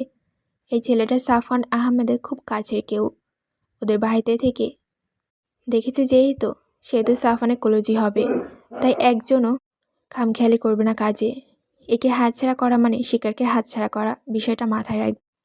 এরপর দিয়েগো সাফিনের গলায় একটা ধারালো ছুরি ধরে ওর মুখ থেকে ওর মুখ থেকে কাপড়টা সরিয়ে দিল। তারপর সাফিনকে উদ্দেশ্য করে ইংরেজিতে বলল, আমি জানি তুমি খুব ভালো করেই সাফওয়ানকে চেনো। তোমার ফোনটা তো জঙ্গলেই ফেলে এসেছো। আমি আমার ফোন দিচ্ছি, সাফওয়ানকে তুমি এক্ষুনি কল করবে। আর আমরা যেখানে আছি তার লোকেশন বলে ওকে এখানে আসতে বলবে। ওকে পেলে আমরা তোমাকে ছেড়ে দেব, ডিল? কিন্তু সাফিন দাঁতে দাঁত চেপে মুখ ফুরিয়ে নিল। সেই সাথে নিজের বন্দি অবস্থা থেকে মুক্তি করতে প্রাণপণ চেষ্টা করতে থাকলো। দিয়েগো হাসল সাফিনের এমন অ্যাটিটিউড দেখে। তারপর হাতের ছুরিটা আরও একটু জোরে সাফিনের গলায় চেপে ধরে ওর হাতের বাঁধনটা খুলে দিয়ে বলল, কল দিয়ে ওকে আসতে বলো, নইলে ওর জীবনে কোনো কিছু থাকবে না। ওর জীবন তো নেবই, সাথে তোমারটাও নেব। এখনই আসতে বলো ওকে। বলে নিজের ফোনটা সাফিনের দিকে বাড়িয়ে দিল দিয়েগো। সাফিন হাতে ফোনটা নিচ্ছিল না দেখে দিয়েগো আরও জোরে চেপে ধরল ছুরিটা। সাফিনের গলায় ছুরির তীক্ষ্ণ অংশটা লেগে সামান্য কেটে গেল, কিঞ্চিত রক্তের আভা দেখা গেল সেখানে। কিন্তু ভয় পেল না সাফিন। দিয়েগোর চোখে চোখ রেখে ওর হাত থেকে ফোনটা নিয়ে নিল সাফিন। তারপর সাফওয়ানের ফোন নাম্বারটা ডায়াল করলো, কল দিল। মুহূর্তে সেটা বেজে উঠল ওদের থেকে কিছুটা দূরে থাকা মেহগনি গাছটার নিচে। হকচকে হয়ে উঠল দিয়েগো আর ওর সাথে থাকা ছেলেগুলো। দিয়েগো আশেপাশে নজর বুলিয়ে চিৎকার দিয়ে বলল, সবাই সাবধান হও, শিকার আমাদের খুব কাছেই আছে। বাকিরাও নিজেদের অস্ত্রগুলো সেট করে আশপাশটা ভালো করে দেখে ছুটে এলো দিয়েগোর কাছে প্রোটেকশন দেওয়ার জন্য। কিন্তু জনাবেশেক লোকজন আশ্চর্যজনকভাবে একদল এখন 10 জনে পরিণত হয়েছে। দিয়েগো উত্তেজিত হয়ে চোখ বুলাতে লাগলো চারিদিকে। তারপর চিল্লিয়ে বলে উঠল, তোরা এই কয়জন কেন? বাকিরা কই? ঠিক সেই মুহূর্তে হেনরি নামক ছেলেটা দিয়েগোর বেশ খানিকটা পেছন থেকে উচ্চস্বরে বলে উঠল, বস, এইখানে আলফ্রেন্ডের লাশ পড়ে আছে, কেউ ওকে 2 ঘন্টা করে দিয়েছে। দিয়েগো চমকে উঠল। আলফ্রেন্ডে তার দক্ষ ছেলেদের ভেতরে একজন। তাকে এইভাবে নিঃশব্দে ধরাশায়ী করা কোনো অতি দক্ষ প্রফেশনাল ছাড়া যে সম্ভব নয় তা সে বেশ ভালো করেই জানে। দিয়েগো সবার উদ্দেশ্যে উচ্চস্বরে বলে উঠল, তোমরা সতর্ক থাকো, নিজেদের গানগুলো লোড করে রাখো, শিকার যেন পালাতে না পারে। এত কিছু ভেতরে দিয়েগোর মাথা থেকে সাফিনের কথা পুরোটাই আউট হয়ে গেল। ঠিক সেই মুহূর্তে ওদের ডান পাশের ঘুটঘুটে অন্ধকারের ভেতর থেকে একটা বজ্রকণ্ঠ ভেসে এলো, সাফিন, পালা! আর সেই কণ্ঠ শোনার সাথে সাথেই উর্ধ্বাংশে সেখান থেকে ছুটে বেরিয়ে গেল সাফিন। অন্ধকারের ভেতর গাছপালার আড়ালে চলে গেল ও মুহূর্তে। আর তখনই তড়িৎ গতিতে অন্ধকারের ভেতর থেকে নিজের 2 সাইডের শোরটা নিয়ে হামলে পড়ল সাফওয়ান। ওর নিকটে থাকা 2 জন ছেলেকে মুহূর্তে 2 টুকরা করে দিল ও। কিন্তু অন্যরা সতর্ক হয়ে গেল সাথে সাথেই। 2-3 জন ছেলে দিয়েগোকে ঘিরে অস্ত্রগুলো শক্ত হাতে দাঁড়িয়ে রইল সাফওয়ানের দিকে ফিরে। ওদের হাতে ভারী অস্ত্রশস্ত্র ঠিকই, কিন্তু সেগুলো সাফওয়ানের উপর ব্যবহার করার অনুমতি নেই, কারণ সাফওয়ানকে জীবিত চায় লুকাস। সাফওয়ানের কিছু হয়ে গেলে আর কোনো কাজে আসবে না। দিয়েগো খুব দ্রুত নিজের হাতের ওর শেটন গানটা ধরে সাফওয়ানের দিকে তাক করল। আপাতত ইলেকট্রিক শক দিয়ে সাফওয়ানকে ধরাশায়ী করতে হবে, নইলে ওর সাথে পেরে ওঠা যাবে না। লুকাস আগে সাবধান করে দিয়েছিল ওকে সাফওয়ানের ব্যাপারে, যেন সাফওয়ানকে ওরা হালকাভাবে না নেয়। কিন্তু সেই হালকাভাবে নিয়েই ভুল করেছে ওরা। কিন্তু দিয়েগো শ্যুট করার আগেই সাফওয়ান আরও 2 জনকে কতল করে দিল নিজের ধারালো শোরটা দিয়ে। সাফওয়ানের এত দ্রুত নড়াচড়া করায় দিয়েগো ফোকাস করতে পারছে না, কিন্তু শেষ পর্যন্ত চোখ কান বুজে ও শ্যুট করে দিল সাফওয়ানের দিকে পরপর কয়েকবার। প্রথম কয়েকবার মিস হলেও শেষের 2টা শট গিয়ে লাগলো সাফওয়ানের শরীরে। আর দুর্বল শরীরে এমন ভারী ইলেকট্রিক শক পাওয়ার সাফওয়ান ধাম করে মাটিতে পড়ে গেল। তারপর কিছুক্ষণ ছটফট করে সেখানে জ্ঞান হারালো ও। আহমেদ ভিলে শোকের হাওয়া বইছে। আশপাশ থেকে অনেক লোক জড়ো হয়েছে ইশতিয়াক আহমেদের বাড়িতে। পুলিশ সমস্ত জঙ্গল সার্চ করে বেড়াচ্ছে। খবর পেয়ে সাফওয়ানের কলিগরাও সব চলে এসেছে কলেজ থেকে। অনেক স্টুডেন্টও ভিড় জমিয়েছে আহমেদ ভিলায়। রুনি হলরুমের মেঝেতে বসে বুক চাপড়ানো হাহাকার করে কাঁদছে। তার সাফন, তার নারীছেঁড়া ধন, তার প্রথম সন্তান সাফন নেই। তাকে কারা জানি মেরে ধরে নিয়ে চলে গিয়েছে কোথাও। রুনিয়ার পাশে বসে আয়েশা সহ অন্যান্য আরও কিছু মহিলা রুনিয়াকে সামলাচ্ছেন। আয়েশা নিজেও কাঁদছেন। প্রথমে তার মেয়েটা হারালো, এখন তার মেয়ের জামাইটাও নেই। নিঃস্ব হয়ে গেছেন তারা। ওদের পাশে সোফায় বসে আছে ইশতিয়াক। ছেলের শোকে তার বুকের ভেতর ঝড় বয়ে যাচ্ছে। সে ঝড়ের প্রতাপে তার মুখের ওপর স্পষ্ট হয়ে আছে দুশ্চিন্তা। চোখ মুখ শক্ত করে তিনি সামলে রেখেছেন নিজেকে, নইলে যে তার স্ত্রী সন্তানকে সামলাতে পারবেন না। ইশতিয়াকের পাশে তার পিঠের ওপর হাত রেখে শামসুল বসে আছেন। তার প্রাণের রুমির হাসি মুখটা বারবার ভেসে উঠছে তার মনে স্পষ্ট। তাদের পরিবারের ওপর কোন শকুনের নজর পড়েছে সেটা ভাবছেন তিনি। কোন পাপের কারণে আজ তাদের দুই পরিবারের এমন বিচ্ছিন্ন অবস্থা তা তিনি ঠাহর করতে পারছেন না। শাফিন বসে আছে বাবার অন্য পাশে। রাফসান ধরে রেখেছে ওকে। দূর থেকে প্রাণপ্রিয় ভাইয়ের মাটিতে পড়ে যাওয়ার নিথর দেহ দেখার পর থেকেই আর ঠিক নেই ও। গতকাল রাতে সাফন ওকে পালাতে বলার পর ছুটে পালিয়ে যায়, কিন্তু একেবারে চলে যায় না। ওই লোকগুলোই থেকে একটা নিরাপদ দূরত্বে গিয়ে গাছের আড়ালে দাঁড়িয়ে থাকে ও। ভাইকে একা ছাড়া সাহস ওর হয় না। কিন্তু ওরা সাফনকে শ্যুট করার পরই শাফিন দিশেহারা হয়ে ছুটে যায় বাড়ি দিকে সাহায্য পাবার আশায়। রাফসান জঙ্গলের ডোবার কাছটাতে দাঁড়িয়েছিল সাফনের অপেক্ষায়। কিন্তু শাফিনকে এইভাবে ছুটে আসতে দেখে ও শাফিনের দিকে এগিয়ে আসে। কিন্তু শাফিন এরপর যা বলে তা শুনে ওর আত্মা ঠান্ডা হয়ে যায়।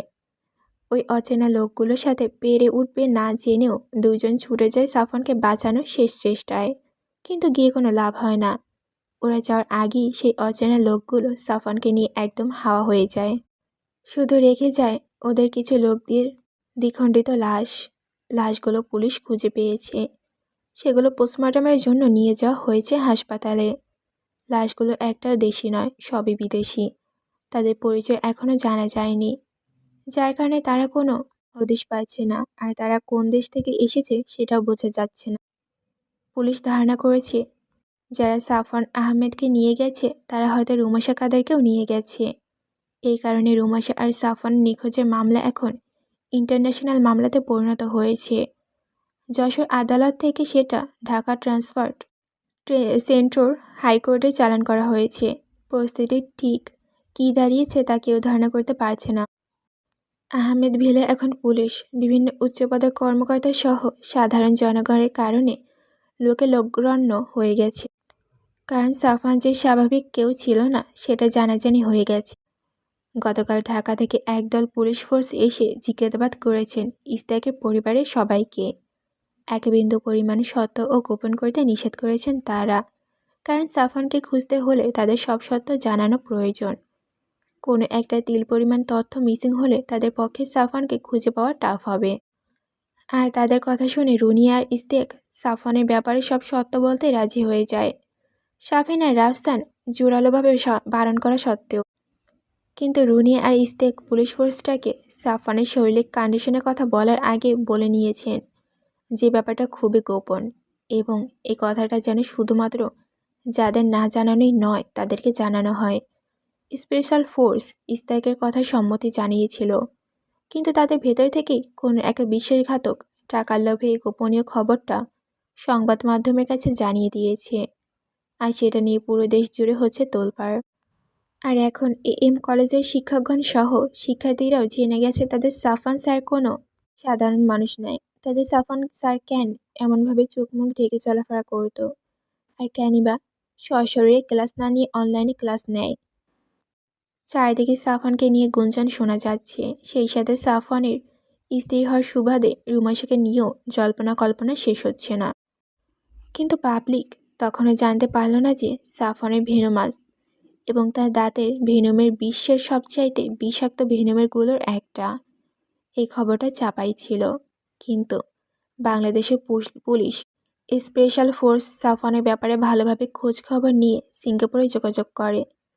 আর তারপরে খোঁজ খবর নিতে নিতে তারা একটা চঞ্চলকর তথ্য পায় যে সাফান একাডেমিক্যালি বোটানি নিয়ে পড়াশোনা করলেও পার্সোনালি তার রেপটাইল নিয়েও ছিল ব্যাপক পড়াশোনা। সেই সাথে সে একজন কেমিস্ট্রি যে খবর হাতে গোনা কয়েকজন ছাড়া আর কেউ জানতো না। ইভেন তারা সেখানে গবেষণা করতো, তার নিজের সেখানে একটা ল্যাবও ছিল। আর এরপরই আরও খোঁজ খবর নিতে গিয়েই বের হয়ে আসে সাফনের সে ভয়ঙ্কর তথ্য। সাফন একজন প্রফেশনাল হিটম্যান এবং তার কিলিং স্টাইল হলো বডি পার্টস টেনে, ছিঁড়ে বা কেটে আলাদা করে ফেলা, নয়তো চরম বিষাক্ত ভেনমের ব্যবহার, যে ভেনম শুধুমাত্র তার নিজের শরীরে পাওয়া যায়। এছাড়া পৃথিবীতে আর কোথাও এই ভেনম কোনো অস্তিত্ব নেই। খবরটা জানা মাত্রই সন্দেহবশত তারা যশোর পুলিশ ফোর্সের সাথে যোগাযোগ করে, এটা জানানোর জন্য যে বডি পার্টসের ছিঁড়ে বা কেটে যাওয়া যশোরের কোনো একজনের এমন মৃত্যু হয়েছে কিনা। এরপরে যশোর পুলিশ ফোর্স যখন তাদেরকে নিউজ দেয় যে প্রায় মাসখানেক আগে জিজ্ঞাসা ছাইতে পুলাবি জঙ্গলের ভেতর এরকম বিভৎস রকমের বেশ কয়েকটা লাশ তারা উদ্ধার করেছিল। লাশগুলো সবার দেহই প্রায় দ্বিখণ্ডিত ছিল, তার ভেতর থেকে একজনের গলায় নলি ছিল না। এছাড়া তারাও প্রায় মাস পাঁচেক আগে যশোরের সারগাঁওর মাঠের ভেতরই এরকম 2টা লাশ পাওয়া যায়, যাদের শরীর থেকে হাত পা জিহ্বা সহ আরও কিছু পার্ট ছিল না, ছিঁড়ে ফেলা হয়েছিল। আর এই খবর শোনা মাত্রই স্পেশাল পুলিশ ফোর্স বুঝে যায় এই কাজগুলো কার। এরপর তারা দেশের বাকি সমস্ত জেলাতেও খোঁজ নিয়ে থাকে এমন অস্বাভাবিক মৃত্যু কারো হয়েছে কিনা, কিন্তু অন্য জায়গা থেকে নেগেটিভ উত্তর আসে না। স্পেশাল পুলিশ ফোর্স নিশ্চিত হয় যে সাফান অন্য কোথাও হত্যাযজ্ঞ চালায়নি, কিন্তু এই খবরটা গোপন রাখতে চাইলেও সেটা আর চাপা থাকলো না। স্পেশাল ফোর্সের কেউ একজন আবার এই গোপন খবরটা পাবলিক করে দেয়, আর কিছুদিনের ভেতরে এই বিভৎস তথ্যটা সারা দেশের মানুষের মাঝে ছড়িয়ে যায়। আর এরপরই শুরু হয় যাবতীয় অসুবিধা। যেখানে যে কোনো মূল্য সাফানকে উদ্ধার করে দেশে ফেরাতে নিয়ে আসার যথাসম্ভব ব্যবস্থা করা হচ্ছিল, সেখানে মানুষ এখন সাফানকে মোটেও দেশে চায় না। এমন একজন প্রফেশনাল মার্ডারের সাধারণ মানুষের জন্য মারাত্মক বিপজ্জনক, কাউকেই তারা দেশের ভেতর আনতে চায় না। তাদের মতো সাফানকে যারা এই দেশে থেকে তুলে নিয়ে গেছে তারা ভালোই কাজ করেছে, এরকম কাউকে তো বাঁচিয়ে রাখা উচিত না। শাফিন, ইস্তেক বা রুনিয়া কেউ বাসা থেকে বের হতে পারছে না, বের হলেই মানুষ তাদেরকে নানান প্রশ্নে জর্জরিত করে ফেলছে। সাংবাদিকগুলো তককে তকে থাকছে সব সময়, এবারে কাউকে দেখলেই ক্যামেরা নিয়ে হামলে পড়ে। এমনকি কাজের খালাকেও তারা ছাড়ছে না। বাধ্য হয়ে কাজের খালা তার কাজে ইস্তেফা দিয়ে চলে গেছে দেশের বাইরে। আয়েশা শামসুলের স্বস্তি নেই। এলাকার মানুষ নিউজে রুমাইশাকে দেখার পর থেকে বিভিন্নভাবে তারা রুমাইশা সহ সাফানকে জড়িয়ে নানা কটু কথা শোনাচ্ছে। আর সাফানের মতো এমন বিপজ্জনক কারো কাছে মেয়ে বিয়ে দেওয়ার জন্য শামসুলকে প্রতিনিয়ত কথা শোনাচ্ছে। লোকটা যে মেয়ে জামাইয়ের শোকে পাগল, প্রায় সে কথা কারো মাথায় আসছে না। রাফসান আবারও রাজশাহীতে ফিরে গেছে, চারপাশে এত চাপা নিতে পারছে না। সাফানের সাথে রুমাইশার খোঁজ করার চেষ্টাও বাদ দিয়েছে পুলিশ। সে যে নির্দোষ, সে যে কারো ক্ষতি করেনি, এইসব কথা মাথাতেই আসছে না তাদের। দেশবাসীও এই বিষয় নিয়ে উচ্চবাক্য করছে না। রাজশাহীতে ফিরে যাওয়ার আগে রাফসান শামসুলের সাথে থানা ধর্ণা দিয়েছে প্রায় 1 সপ্তাহ, কিন্তু পুলিশ কোনো ধরনের কোনো স্টেপ নিতে পারছে না বলেছে। রাফসান এতবার করে তাদের বোঝাতে চেয়েছে যে রুমাইশা নির্দোষ, আর সে যে দেশে থাকতে পারে। পুলিশ যেন তাকে অন্তত খুঁজে বের করার চেষ্টা করে, কিন্তু কেউ তার কথা শুনতে রাজি নয়। ক্ষোভে দুঃখে তাই আবারও রাজশাহীতে ফিরে এসেছে রাফসান। রুমাইশার হারিয়ে যাওয়ার কিছুদিন পর রুমাইশার ভিসা হয়েছিল, সেই ভিসা কাগজপত্র আর রুমাইশার পাসপোর্টটা নিজের সাথে করে নিয়ে এসেছে ও। রুমাইশাকেও একা খুঁজবে, আর কারো প্রয়োজন হবে না, সেই মনস্থির করে ও ফিরে গেছে। আহমেদ ভিলায় রুনিয়া কান্নাকাটি করতে করতে চোখের পানি প্রায় শুকিয়ে ফেলেছেন। এর আগে ছেলেকে ফিরে পাওয়ার যা একটু আশা ছিল সেটাও এই দেশের মানুষের জন্য বরবাদ হয়ে গেছে। নিজের সন্তানকে চাইলেও আর কখনো দেখতে পারবেন না ভেবে সারাটা দিন কান্না করতে করতে জায়নামাজ ভেজাচ্ছেন তিনি, আর মহান আল্লাহর কাছে নিজের গর্ভের সন্তানকে ফিরে পাওয়ার জন্য ফরিক্কা করেছে। ইস্তেক আহমেদ মাঝে মাঝে এসে স্ত্রীকে সান্ত্বনা দিচ্ছেন, কিন্তু তিনি নিজেও ভেঙে পড়েছেন বলতে গেলে। সাফান তাদের প্রথম সন্তান, তাদের ভালোবাসার চিহ্ন, যাকে পেতে গিয়ে কতই না কষ্ট সহ্য করতে হয়েছে তাকে আর তার স্ত্রীকে, সেসব কিছু ভোলেননি ইস্তেক। সাফওয়ানকে জন্ম দিতে গিয়ে রুনিয়া সেই মর্মর অবস্থার কথা আজও স্ত্রীকে মাথার ভেতর টেক্কা খাচ্ছে। আর আজ তাদের সেই বিপুল সাধনার প্রাপ্ত সন্তানকে ফিরে পাওয়ার জন্য আবারও কতই না সংগ্রাম করতে হচ্ছে। সাফিনের এইচএসসি পরীক্ষা শুরু হয়ে গেছে কিছুদিন আগে থেকে, কিন্তু এত সব বিপদের ভেতর দিয়ে জীবনের এমন গুরুত্বপূর্ণ একটা ফেজ পার করা ওর জন্য খুব কঠিনসাধ্য হয়ে যাচ্ছে। নিজের প্রাণপ্রিয় ভাই, সেই সাথে তার অতি আদরের রুমি আপু, দুইজনে হারিয়ে যায় সাফিন যেন একটা ঘোরের ভেতর থাকছে সব সময়। রোবটের মতো নিজের দৈনন্দিন কাজকর্মগুলো শেষ করেছে ও আজকাল। অনুভূতি শূন্য মানুষের মতো রাস্তা দিয়ে হেঁটে চলেছে। খাওয়ার সময় কোনো রকমের দুটো খেয়ে সারাদিন রাত বইয়ের ভেতরে ডুবে থাকে। খুব প্রয়োজন ছাড়া রুম থেকে বের হয় না। মায়ের সাধ্যান্য খুব প্রয়োজন ওর এখন, কিন্তু তার মা নিজেই ছেলে শোকে দিনপাত করছেন। তাই সাফিন চাইলেও মায়ের ভালোবাসা পরশটা পাচ্ছে না। আর বাবার ওই কষ্ট ভরা মুখের দিকে ও তাকাতেই পারছে না। বাবার দিকে তাকালে চোখ ফেটে ওর পানি আসতে চায় প্রতিবার। রাফসান ভাইও এসব থেকে দূরে থাকছে আর নিজেকে ব্যস্ত রাখছে, রাজশাহীতে চলে গেছে। কষ্টের কথাগুলো বলার মতো আর কেউ রইল না ওর। নিজের ঘরে বসে নীরবে চোখের পানি ফেলা ছাড়া আর কিছু করার নেই।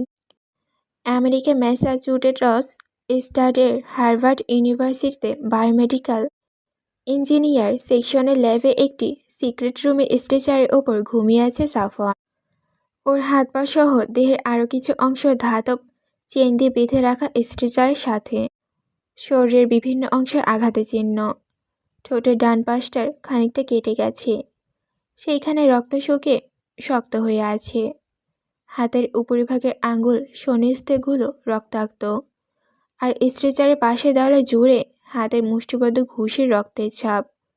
গত 1.5 মাস ধরে এখানেই বন্দি করে রাখা হয়েছে তাকে। ঘুমন্ত সাফওয়ানের বুক ওঠানামা করেছে নিঃশব্দে, তার নিঃশ্বাসের তালে তালে। তাকে ঘিরে দাঁড়িয়ে আছে বেশ কয়েকজন ডাক্তার আর গবেষক। তারা নিচু গলায় নিজেদের মধ্যে সাফওয়ানকে নিয়ে কথা বলছে। তাদের মধ্যে থেকে মাইকেল নামের একটা গবেষক বলে ওঠে, হার্ভার্ড যা চাইছে তা বাস্তবায়ন করতে গেলে ছেলেটাকে মেরে ফেলতে হবে। কিন্তু একে মেরে ফেললে আমরা একে নিয়ে রিসার্চ করতে পারবো না।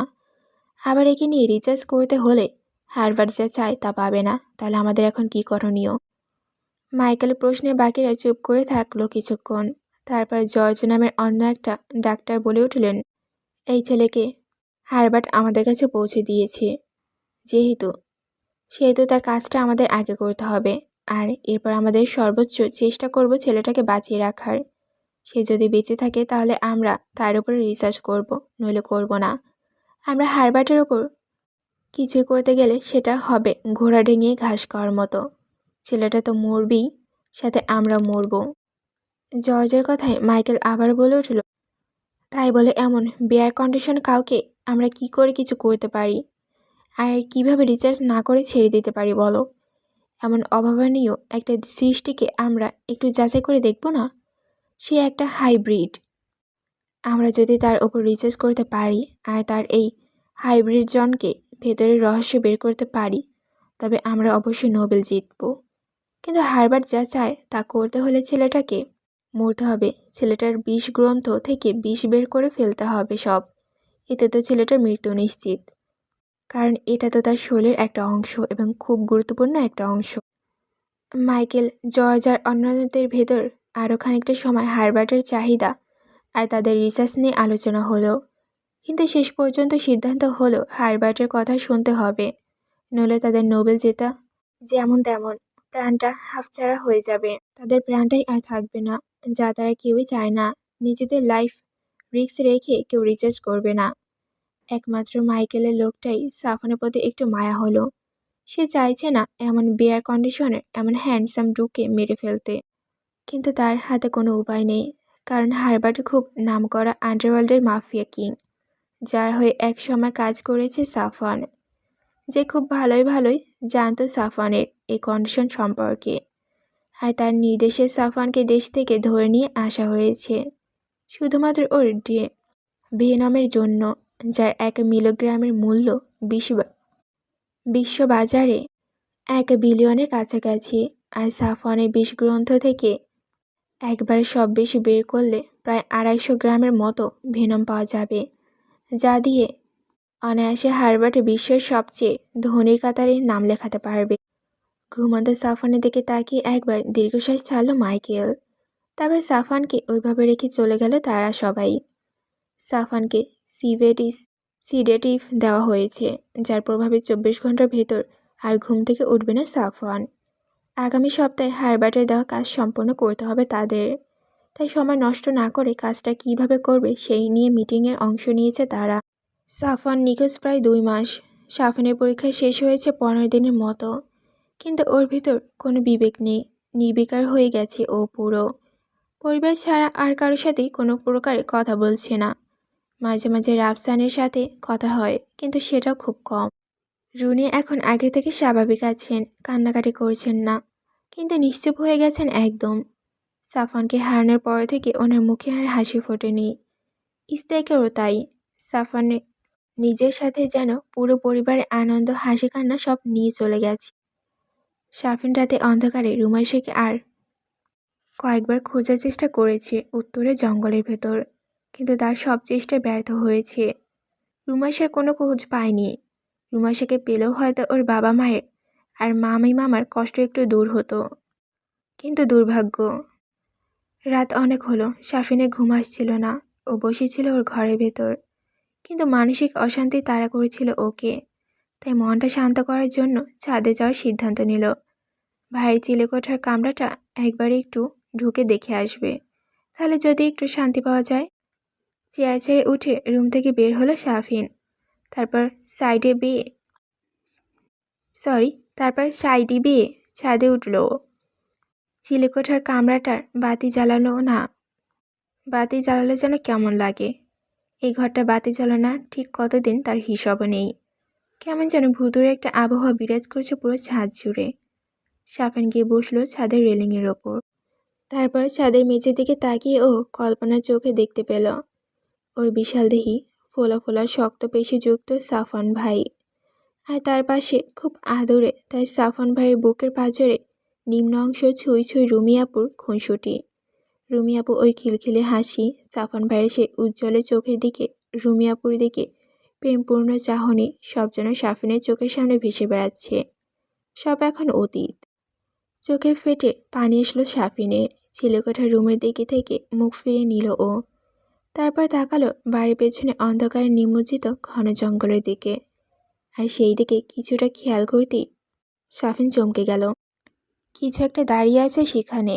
সাফিন বুড়িকুচকে দেখার চেষ্টা করল। আসলে সেখানে কিছু আছে নাকি তার চোখের ভুল? আরও কিছুক্ষণ খেয়াল করার পর দেখতে পেল সাফিন যে আসলে ওটা তার চোখের ভুল নয়। সত্যিই সেখানে কিছু একটা আছে, বা কেউ একজন দাঁড়িয়ে আছে। আপামস্তক কালো পোশাকে নিজেকে আবৃত করে জঙ্গলের ধার ঘেঁষে দাঁড়িয়ে আছে সেটা। সাফিন ভরকালো। সাফানকে যারা কিডন্যাপ করে নিয়ে গেছে তাদের কেউ নয় তো? ঢোক গিলল সাফিন। চোখ দুটো ওই কালো পোশাকে আবৃত অভাবটার দিকে সরাতে পারছে না সে। অভাবটাও যেন ওকেই দেখছে শুরু থেকেই। সেটাও বুঝতে আর বাকি রইল না সাফিনের। হঠাৎ করেই সে অভাবটা ওকে হাত উঁচু করে ইশারা করলো নিজের কাছে আসার জন্য। সাফিন ভয় পেল। ছাদের রেলিংয়ের উপর থেকে নেমে সরে গেল পেছনের দিকে। বুকের ভেতর দূর দূর করছে ওর। অভাবটা ওকে কেন ডাকছে? ওটা অন্য কোনো কিছু নয় তো? দ্বিধাদ্বন্দ্বী পায়ে সাফিন আবারও এগিয়ে এলো সামনের দিকে। অভাবটা আর হাত উঁচু করে নেই, কিন্তু অভাবটা কিছু একটা করেছে, তার মুভমেন্ট বোঝা যাচ্ছে। কিছুক্ষণ পরে অভাবটা তার চোখের উপর থেকে কিছু একটা সরালো, আর তারপরই বের হয়ে এলো অভাবটার উজ্জ্বল সবুজ হলদে চোখদ্বয়, যার উজ্জ্বলতা অসম্ভব রকম চোখে পড়ার মতো। যেন চোখের উজ্জ্বলতা ঠিকরে পড়ছে অভাবটার মুখের ওপর।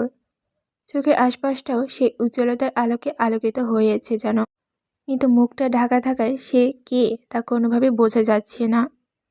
সাফিনের দৃষ্টি আকর্ষণ করতে পেরেছে টের পেয়ে অভাবটা সাথে সাথে আবার নিজের চোখ দুটো ঢেকে নিল। কিন্তু সাফিন এক দেখাতেই বুঝে গেল অভাবটা কার।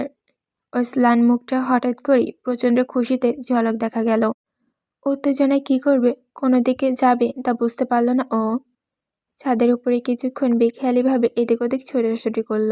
তারপর হুঁশে আসতেই ছুটে সিঁড়ি বেয়ে নিচে নেমে হলরুমে পার হয়ে সোজা বাড়ির মেন গেটের দিকে বের হয়ে জঙ্গলের দিকে ছুটল ও। এক ছুটে জঙ্গলের ধার ঘেঁষে দাঁড়ানো অভাবটার নিকট এলো ও। হঠাৎ এমন দৌড় দেওয়ায় সাফনের হৃদয় গতিটা বেড়ে গেছে অনেকটাই। তাই এসেই নিজের হাঁটুর ভর দিয়ে হাঁপাতে থাকলো ও। কিন্তু অভাবটা ওকে একটু জিরাতে দিল না। খপ করে ওর হাতটা ধরে নিয়ে জঙ্গলের ভেতর থেকে ছুটে চলতে শুরু করলো কোথাও। অভাবটা ছোটা শুরু করতেই সাফিন অবাক হয়ে গেল, কিন্তু তার থেকে বেশি পেল ভয় ও। অভাবটা যেন বুলেটের গতিতে ছুটছে সামনের দিকে, আর তার হাতে ধরে রাখা সাফিনের যেন সে হাওয়ায় ভাসিয়ে নিয়ে যাচ্ছে। এক ছুটে কালো পোশাক আবৃত অভাবটা ওকে নিয়ে জঙ্গলের ভেতরে সেই ভাঙা কুড়েঘরটার সামনে এসে দাঁড়ালো। 15 মিনিটের রাস্তা 2 মিনিটে পার করে ফেলেছে ওরা। এত দ্রুত গতিতে ছুটে আসা সাফনের মাথার ভেতর টলতে লাগলো। অভাবটা ওর হাত ছেড়ে দিয়ে সামনে দাঁড়ালে সাফিন টাল সামলাতে না পারে হঠাৎ পড়ে যেতে নিল, কিন্তু অভাবটা ওকে পড়ে যেতে দিল না। ওর শার্টের কলারের কাছে দুটো বোতাম শক্ত করে ধরে ফেলল সাফিনকে, আবারও নিজের পায়ে দাঁড় করিয়ে দিল। তারপর সাফিন নিজেকে কোনো মতে সামলে নিয়ে উত্তেজিত গলায় বলে উঠল, আপু, তুমি তুমি এতদিন কোথায় ছিলে? আমরা তোমাকে কত জায়গায় খুঁজেছি, কত শতবার, তবু তোমাকে পাইনি। তুমি এখন কই থেকে আসলে? নাকি তুমিও সেই প্রথম থেকেই এই জঙ্গলেই ছিলে? সাফন ভাইকে কারা কিডন্যাপ করে নিয়ে গেছে তুমি জানো সেসবের কিছু? আপাদমস্তক কালো পোশাক আবৃত রুমেশা সাফনের কথা কোনো উত্তর দিল না। কুড়িঘরের ভেতর ঢুকে পাসওয়ার্ড দিয়ে ল্যাবের দরজাটা খুলল। সাফন ওকে একবার শিখিয়ে দিয়েছিল যে কি করে পাসওয়ার্ড দিলে দরজা খোলার পরও পাসওয়ার্ড আর চেঞ্জ হবে না। সেই সিস্টেমে দরজা খুলে ফেলল ও। তারপর সাফিনকে ইশারা করলো আগে যেতে। সাফিন কোনো বাক্য ব্যয় না করে আগে আগে দরজা দিয়ে ঢুকে সিঁড়ি বেয়ে নিচে নেমে গেল। আর ওর পরই নামলো রুমাইশা। ভেতরে ঢুকে ল্যাবের দরজাটা আবারও বন্ধ করে দিয়ে ও নিজেও সিঁড়ি বেয়ে নিচে নামলো। সাফিন গিয়ে ভাইয়ের বিছানায় বালিশ কাঁথাগুলো রাখা সেগুলো দেখতে থাকলো। অনেকদিন এখানে কেউ আসা হয় না, কেমন একটা ভ্যাবসা গন্ধ বের হচ্ছে সব কিছু থেকে। বিছানাটাও কেমন যেন ময়লা ধরে গেছে, কিন্তু সাফিন সেসবে তোয়াক্কা না করে বিছানায় বসে পড়ল। রুমাশা ভেতরে এসেই নিজের শরীর থেকে ওর পা পর্যন্ত লম্বা কালো রঙা হুডিটা টেনে খুলে ফেলল। তারপর নিজের চোখ মুখের ওপর থেকে কাপড় সরিয়ে ফেলল। আর এরপরই রুমাশাকে দেখে চমকে গেল সাফিন। হতবাক হয়ে বলল, আপু, তোমার শরীরে একই অবস্থা হয়েছে? তোমার এত লম্বা চুল কই গেল? রুমাশার মুখে সে মায়া মায়া ভাব, গুলুমুলো ভাবটা কেটে গেছে একদম। তার বদলে মুখটা এখন হয়ে গেছে কঠিন। ফোলা ফোলা গাল দুটো এখন তীক্ষ্ণ হয়ে গেছে। সবুজ জাতা হলুদ চোখ দুটো থেকে যেন আলো ঠিকরে বের হচ্ছে। মাথায় সেই নিতান্ত ছাড়ানো চুলগুলো আর নেই, সেগুলো এখন ঘাড়ের কাছে এসে পড়েছে। পরনে ওর কালো রাঙা হোয়াইট লেগের ব্যাগি প্যান্ট, সাথে টার্টননেক এর কালো রাঙা স্লিভের ক্রুপ টপ। ওকে সম্পূর্ণ অন্যরকমের লাগছে দেখতে। আগের থেকে আরও বেশি স্লিম লাগছে এখন রুমাশাকে, যার জন্য একটু বেশি লম্বা দেখাচ্ছে ওকে। রুমাশা একটা দীর্ঘশ্বাস ফেলে সাফিনের পাশে এসে বসলো। তারপর বলল, আমার পাসপোর্ট আর ভিসার কাগজপত্র কি রাফসান ভাইয়ের কাছে? রুমাশা গলা শুনে আরও এক ধাপ অবাক হলো সাফিন। রুমাশা সেই রিনরিনে গলা আর নেই। কণ্ঠটা আগের তুলনায় ভারী হয়ে গেছে অনেকখানি। গলা শুনে মনে হচ্ছে যেন রসকসহীন কোনো মেয়ে অনুভূতিহীনদের মতো কথা বলছে। সাফিন রুমাইশাকে প্রশ্নের উত্তর দিয়ে বলল, হ্যাঁ, ওসব রাফসান ভাই নিজের সাথে নিয়ে গেছেন। কিন্তু তুমি এতদিন কোথায় ছিলে আপু? তোমাকে না পেয়ে সাফন ভাই কী অবস্থা হয়েছিল তুমি জানো? ভাইয়া না খেয়ে খেয়ে মরতে বসেছিল। সেদিন যদি ভাইয়া সুস্থ সবল থাকতো তাহলে ওই লুকাসের ক্ষমতা ছিল না ভাইয়াকে নিয়ে যাওয়ার। ভাইয়া সবগুলোকে উপরে পাঠিয়ে দিত। কেন চলে গিয়েছিলে আপু তুমি? ভাইয়া কিডন্যাপ হওয়ার আগের দিন তুমি এইখানে ছিলে, কিন্তু আমাদের কাছে আসোনি। আমরা 3জন মিলে তোমাকে কতই না খুঁজেছি তুমি জানো। আর তোমার এই অবস্থা কিভাবে হয়েছে? ভাইয়ের মতো কিভাবে হয়ে গেলে তুমি? তোমার এত পরিবর্তন হলো কি করে? সাফিন নিজের কৌতূহল ধরে রাখতে পারছে না। চোখ মুখের ওর সত্য জানার আগ্রহ ফুটে উঠেছে স্পষ্টভাবে। রুমাইশা ওকে চোখের ইশারায় শান্ত হতে বলল। তারপর বলল, শান্ত হয়ে বস। আমি যা যা বলবো চুপচাপ শুনবি। কথার মাঝে কোনো প্রশ্ন করবি না। আমার কথা শেষ হলে তবে প্রশ্ন করবি, বুঝেছিস? সাফিন মাথা নাড়িয়ে সায় জানালো। তারপর পা উঠিয়ে বিছানায় আরাম করে বসলো ও। রুমাইশার দিকে ফিরে রুমাইশার থেকে ওর নিরুদ্দেশ হয়ে যাওয়ার এক্সপ্লেন শুনতে। রুমাইশা কিছুক্ষণ চুপ থেকে মৃদু গলায় বলল, আমার যে এমন পরিবর্তন হয়েছে তার জন্য আমার কোনো আফসোস নেই। আমার আফসোস শুধু সাফওয়ানের জন্য। ও আমাকে ঠকিয়ে সরি ও আমার সঠিক সময় সঠিক তথ্য না জানানোর জন্য, আর ভুল সময় সেই সঠিক তথ্য জানার পর আমার সাফওয়ানকে না চেনার ভুল বোঝার জন্য। আমার মনে হয় এই পৃথিবীতে আমি যদি কাউকে সব থেকে বেশি বিশ্বাস করি তবে সেটা সাফওয়ান। আমি যেদিন থেকে আবিষ্কার করেছি যে আমার ভেতরে অন্যরকম এক পরিবর্তন হচ্ছে, সেদিন থেকে আমি অনেক খুশি ছিলাম, এটা ভেবেই যে সাফওয়ানের আর নিঃসঙ্গতা ছুঁতে পারবে না। ওর কষ্টটাকে ওর মতো করে গ্রহণ করার জন্য এখন আমি আছি। কিন্তু আমার পরিবর্তন হওয়ার শুরু থেকেই আমি প্রচুর শর্ট টেম্পার্ড হয়ে গেছিলাম। নিজের মনের বিরুদ্ধে কিছু হলেই যাচাই বাছাই না করে রেগে যেতে শুরু করলাম প্রচণ্ড। আর যেদিন আমি পালিয়ে গেলাম সেদিন তো আমার রাগ মাত্রাধিক হয়ে গিয়েছে। আমি যখন সাফওয়ানের এতদিন না বলা সত্যগুলো জানতে পারলাম তখন নিজের মতো করে দুইটা চারটা মিলিয়ে ফেললাম। ঘটনাগুলো আমার মনের মতো করে ব্যাখ্যা দিলাম। সাফওয়ান আমাকে আটকানোর চেষ্টা করেছিল অনেক, কিন্তু আমি শুনিনি। সেদিন এতটাই কষ্ট পেয়েছিলাম আমি, আর এতটাই রাগ হয়েছিল আমার যে কোনো কিছু চিন্তা না করে রাগের মাথায় আমি ল্যাব ছেড়ে ছুটে চললাম। আর সেই ছুটে চলে গিয়ে আমি আবিষ্কার করলাম আমি দৌড়াতে পারি, আমার দৌড়ের গতি কত। কিন্তু আমি তখন নিজের ওপর ইমপ্রেসড হওয়ার সময় ছিল না, মানসিকতা ছিল না। অত দ্রুত গতিতে আমি কোথায় যাচ্ছিলাম, কোন রাস্তা দিয়ে যাচ্ছিলাম কিছু দেখতে পাচ্ছিলাম না, শুধু ছুটলাম। এতখানি বলে রুমাইশা দীর্ঘশ্বাস ছাড়ল। সেদিন ছিল ওর সাফওয়ানের সাথে ওর শেষ দেখা, আর সেই থেকে এখন পর্যন্ত সাফওয়ানকে একটু শান্তিমতো দেখতেও পারেনি ও। সাফওয়ান যে সেদিন ভুল বোঝাবুঝির জন্য কষ্ট পেয়েছে সে জানে, আর ও যে সাফওয়ানের ভুল বোঝার জন্য এখন জ্বলে পড়ে যাচ্ছে। শাফিন বুঝতে পারল রুমাইশা কষ্ট পাচ্ছে। শাফিন রুমাইশাকে সান্ত্বনা দিয়ে নরম গলায় বলল, মন খারাপ করো না আপু, যা হয় তা হয়ে গেছে, সেটা আর ফিরিয়ে নিয়ে আসা সম্ভব না। তুমি বলো, এরপর তুমি কোথায় গেলে, কি করলে? রুমাইশা জোরে শ্বাস টেনে নিয়ে বলল, আমি জানি না সেদিন আমি একচুটে কোথায় গিয়েছিলাম, তবে অনেক অনেক রাস্তা পার করে ফেলেছিলাম ওই অল্প সময়ের ভেতরেই। তারপর ছুটতে ছুটতে একসময় আবার একটা বড়সড় জঙ্গল পেলাম, সেখানে গিয়ে থাকলাম আমি। সেই জায়গাটা আসলেই কোথায় তা আমি জানি না, কিন্তু এই পালিয়ে যাওয়া আমার জীবনে কাল হয়ে দাঁড়ায়। সেদিন আমি ওইখান থেকে পালিয়েছিলাম, তার আগের দিন রাতে আমার হাড় কাঁপানো জ্বর এসেছিল। সে জ্বরটা তখন পুরোপুরি নির্লুপ হয়নি, তার রেশ বাকি ছিল হয়তো, বা হতে পারে আমার এই পরিবর্তনের প্রভাবে জ্বরের প্রকোপ বাড়ছিল। সেদিন রাতে আবারও প্রচণ্ড জ্বর এলো আমার। জঙ্গলের ভেতরে খাবার পানি বিহীন, বাসস্থানবিহীন সামান্য পোশাকে থাকা আমি জ্বরের তীব্রতায় কাঁপতে শুরু করলাম। আর তারপর জ্বরের ঘোরে কখন জানি জ্ঞান হারিয়ে ফেলেছিলাম, বা হয়তো ঘুমিয়ে পড়েছিলাম। কিন্তু এরপর যখন আমার জ্ঞান ফিরল তখন নিজেকে আবিষ্কার করলাম ঝুম বৃষ্টির মাঝে, খোলা আকাশের নিচে মাটিতে কুণ্ডুলি পাকিয়ে শুয়ে শুয়ে।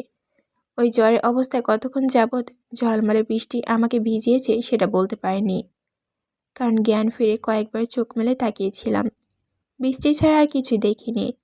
আর তারপর হয়তো আবারও জ্ঞান হারিয়ে ফেলেছিলাম। এরপর যখন জ্ঞান ফিরল তখন সূর্য মামা ওপরে। আমার শরীরের ভেজা পোশাকগুলো ততক্ষণে বেশ খানিকটা শুকিয়ে গেছে। জ্বরের ঘোরে চোখে ঝাপসা দেখছিলাম, মাটি থেকে মাথা তুলতে পারছিলাম না, মাথা ভারী হয়েছিল প্রচণ্ড, চোখের পাতা ফুলে গিয়েছিল, চোখ মেলতে পারছিলাম না পুরোপুরি। অনেক কষ্টে উঠে দাঁড়িয়েছিলাম আমি, খিদেতে পেটের ভেতর যন্ত্রণা করেছিল। কোনো রকমের হেঁটে আমি সামনে এগোচ্ছিলাম। কোথায় যাচ্ছিলাম জানি না, হাঁটতে হাঁটতে একটা সময় ঘন জঙ্গলটা পার করে ফেললাম।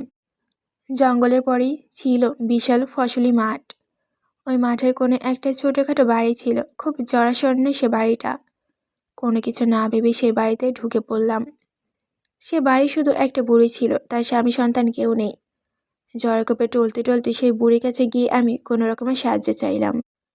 বুড়ি চোখে দেখতো না তেমন, এতে করে আমার সুবিধাই হয়েছিল। আমার জলজলে চোখ দুটো তার নজরে পড়েনি কখনো। কিন্তু বুড়ির বাড়ির সমস্যা আরও একটা প্রকট হয়। আমি আমার নাকে অদ্ভুত সব গন্ধ পেতাম সারাক্ষণ। দূর দূরান্ত দিয়ে কোনো প্রাণী, তা সে হোক মানুষ বা অন্য কিছু, সব কিছুর গন্ধ পেতাম আমি। আর তাদেরকে আমি সেই দূর থেকেই শুনতে পেতাম। মানুষের একে অপরের কথা বলা, ফিসফিস করা শব্দ, সতর্ক পায়ে হেঁটে যাওয়া, শিয়ালের পায়ের আওয়াজ, মুরগি মাটি থেকে ঠোকর খেয়ে খাবার, দূরে গাছে পাখির ডাকে কিচিমিচি সব শুনতে পেতাম আমি।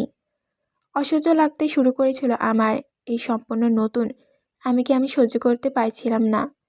মনে হতো আমি বোধহয় পাগল হয়ে যাব, বা হয়তো পাগল হয়ে গেছি। এত শব্দ আর গন্ধে আমি বিরক্ত হয়ে ছটফট করতাম সারাক্ষণ। বুড়ি দাদি ভাবতো আমায় জেনে ধরেছে, সারাক্ষণ সুরা কিলিয়াত পড়ে আমার গায়ে ফু দিত, কিন্তু তাতে কিছুই হতো না। উপায় না পেয়ে আস্তে আস্তে নিজেকে আমি এই নতুন পরিবেশে খাপ খাওয়াতে থাকলাম। তার কিছুদিন পর জঙ্গলের পাশে মেন রোডের 3খানা গাড়ি দাঁড়ানো দেখলাম আমি। ওরা জঙ্গলের ভেতরটা সার্চ করেছিল। কেন করেছিল তা কখনোই আমি জানি না। আমি বুড়ি দাদির রান্নার জন্য শুকনো কাঠ কুড়াতে গিয়েছিলাম সেখানে। ব্যাপারটা কী হচ্ছে সেটা বোঝার জন্য আমি ওই গাড়িওয়ালাদের গাড়িগুলোর আশেপাশে গিয়ে শোনার চেষ্টা করেছিলাম ওদের বার্তা। আর তখনই ওই গাড়ির ভেতরকার কারো একজনের কথা আমার কানে আসে। সে বলছিল উত্তরের জঙ্গলটাতে নাকি ওরা খুব কড়াভাবে নজর রাখছে, সাফওয়ান আসলেই সেখানে আছে কিনা জানার জন্য। সাফওয়ান নাম শোনা মাত্রই আমি বুঝে যাই যে ওরা আসলে কারা। সাফওয়ানের নোটবুকে ওদের সম্পর্কে পড়েছিলাম আমি। সম্ভবত লুকাস না ফোকাস, কিছু একটা নাম হবে তার। সেই এই সার্চ মিশন পরিচালনা করেছিল। সাফওয়ানের বিপদে পড়ে যাচ্ছে শুনে আমি তখনই কাঠ কুড়ানো বাদ দিয়ে চলে আসি বুড়ি দাদির বাড়িতে। সেদিন রাতে পড়ে গেলে উত্তরের জঙ্গলের উদ্দেশ্যে আমি বের হই, যেন সাফওয়ানকে আমি সাবধান করতে পারি লুকাসের ব্যাপারে। কিন্তু বাড়ির রাস্তা খুঁজে পেতে পেতে অনেক দেরি হয়ে যায় আমার। জঙ্গলে পৌঁছাতে আমি ল্যাবের দিকে এগোচ্ছিলাম সাফওয়ানের কাছে যাওয়ার জন্য। সাফওয়ান কী অবস্থায় বা বাড়ির কী অবস্থা, কিন্তু কিছুই আমি জানতাম না। আমি ভেবেছিলাম সবাই হয়তো ভালো আছে আমাকে ছাড়া, সাফওয়ানও। কিছু দূর এগোনোর পর পায়ের হাঁটার শব্দ পাই আমি, আর কারা আসতে দেখার জন্য সেই রাস্তায় এগিয়ে তোকে আর রাফসানকে দেখি আমার দিকে আসতে। তোদেরকে দেখে আমি দৌড় দিই। কী করবো ভেবে না পেয়ে লুকিয়ে দেখতে থাকি তোদেরকে। তোরা এত রাতে বের হয় আমার একটু খটকা লাগে, কিন্তু তোদের সামনে গিয়ে জিজ্ঞেস করবো এমন অবস্থাও ছিল না আমার। কারণ আমি ভেবেছিলাম আমার চোখ মুখের যে হাল হয়েছে তা নিয়ে রাফসান ভাইয়ের সামনে দাঁড়ালে সাফওয়ানের সাথে ভাইয়ের গুরুতর ঝামেলা বাঁধবে। কিন্তু আমার মনে ছিল না যে আমার চোখে দুইটা এখনও স্বাভাবিক নেই। তারা এখন রাতের বেলায় উজ্জ্বলতা ছড়ায়, দূর থেকেও তাদের স্পষ্ট বোঝা যায়। আর এই ভুলের কারণেই তোরা আমাকে দেখে ফেলিস। আর এরপরই আমি টের পাই তোদের থেকে আরও পেছনে জানা 3জনের লোক পায়ে হেঁটে আসছে এদিকে। তারা যে আসলে কারা সেটা আমি জানতাম না, তাই তোদের সবার থেকে পালিয়ে আমি আবারও ছুটে যাই যেদিক থেকে এসেছি সেদিকে।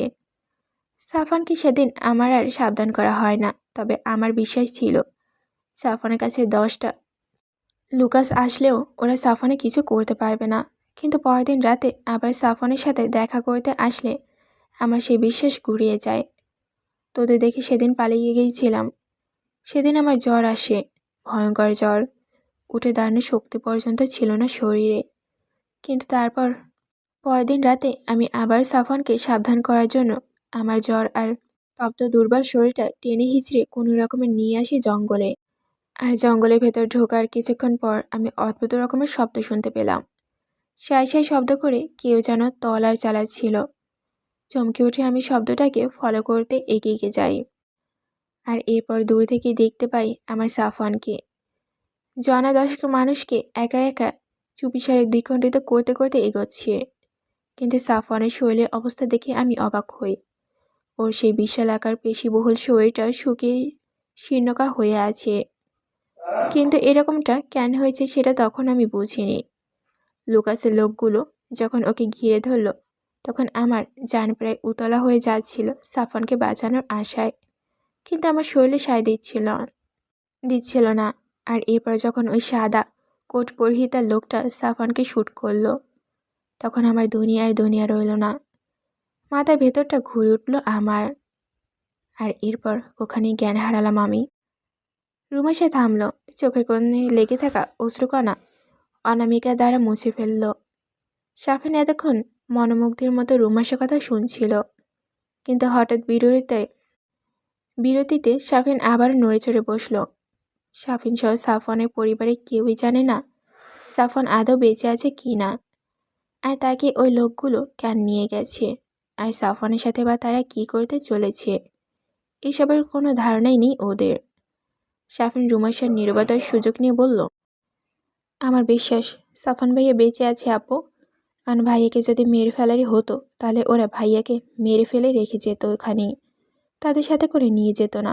মৃতদেহ তো আর কারো কাজে লাগার কথা নয়, তাই আমার মনে হয় ভাইয়াকে ওরা নিজেদের কাজে লাগানোর জন্য বাঁচিয়ে রেখেছে।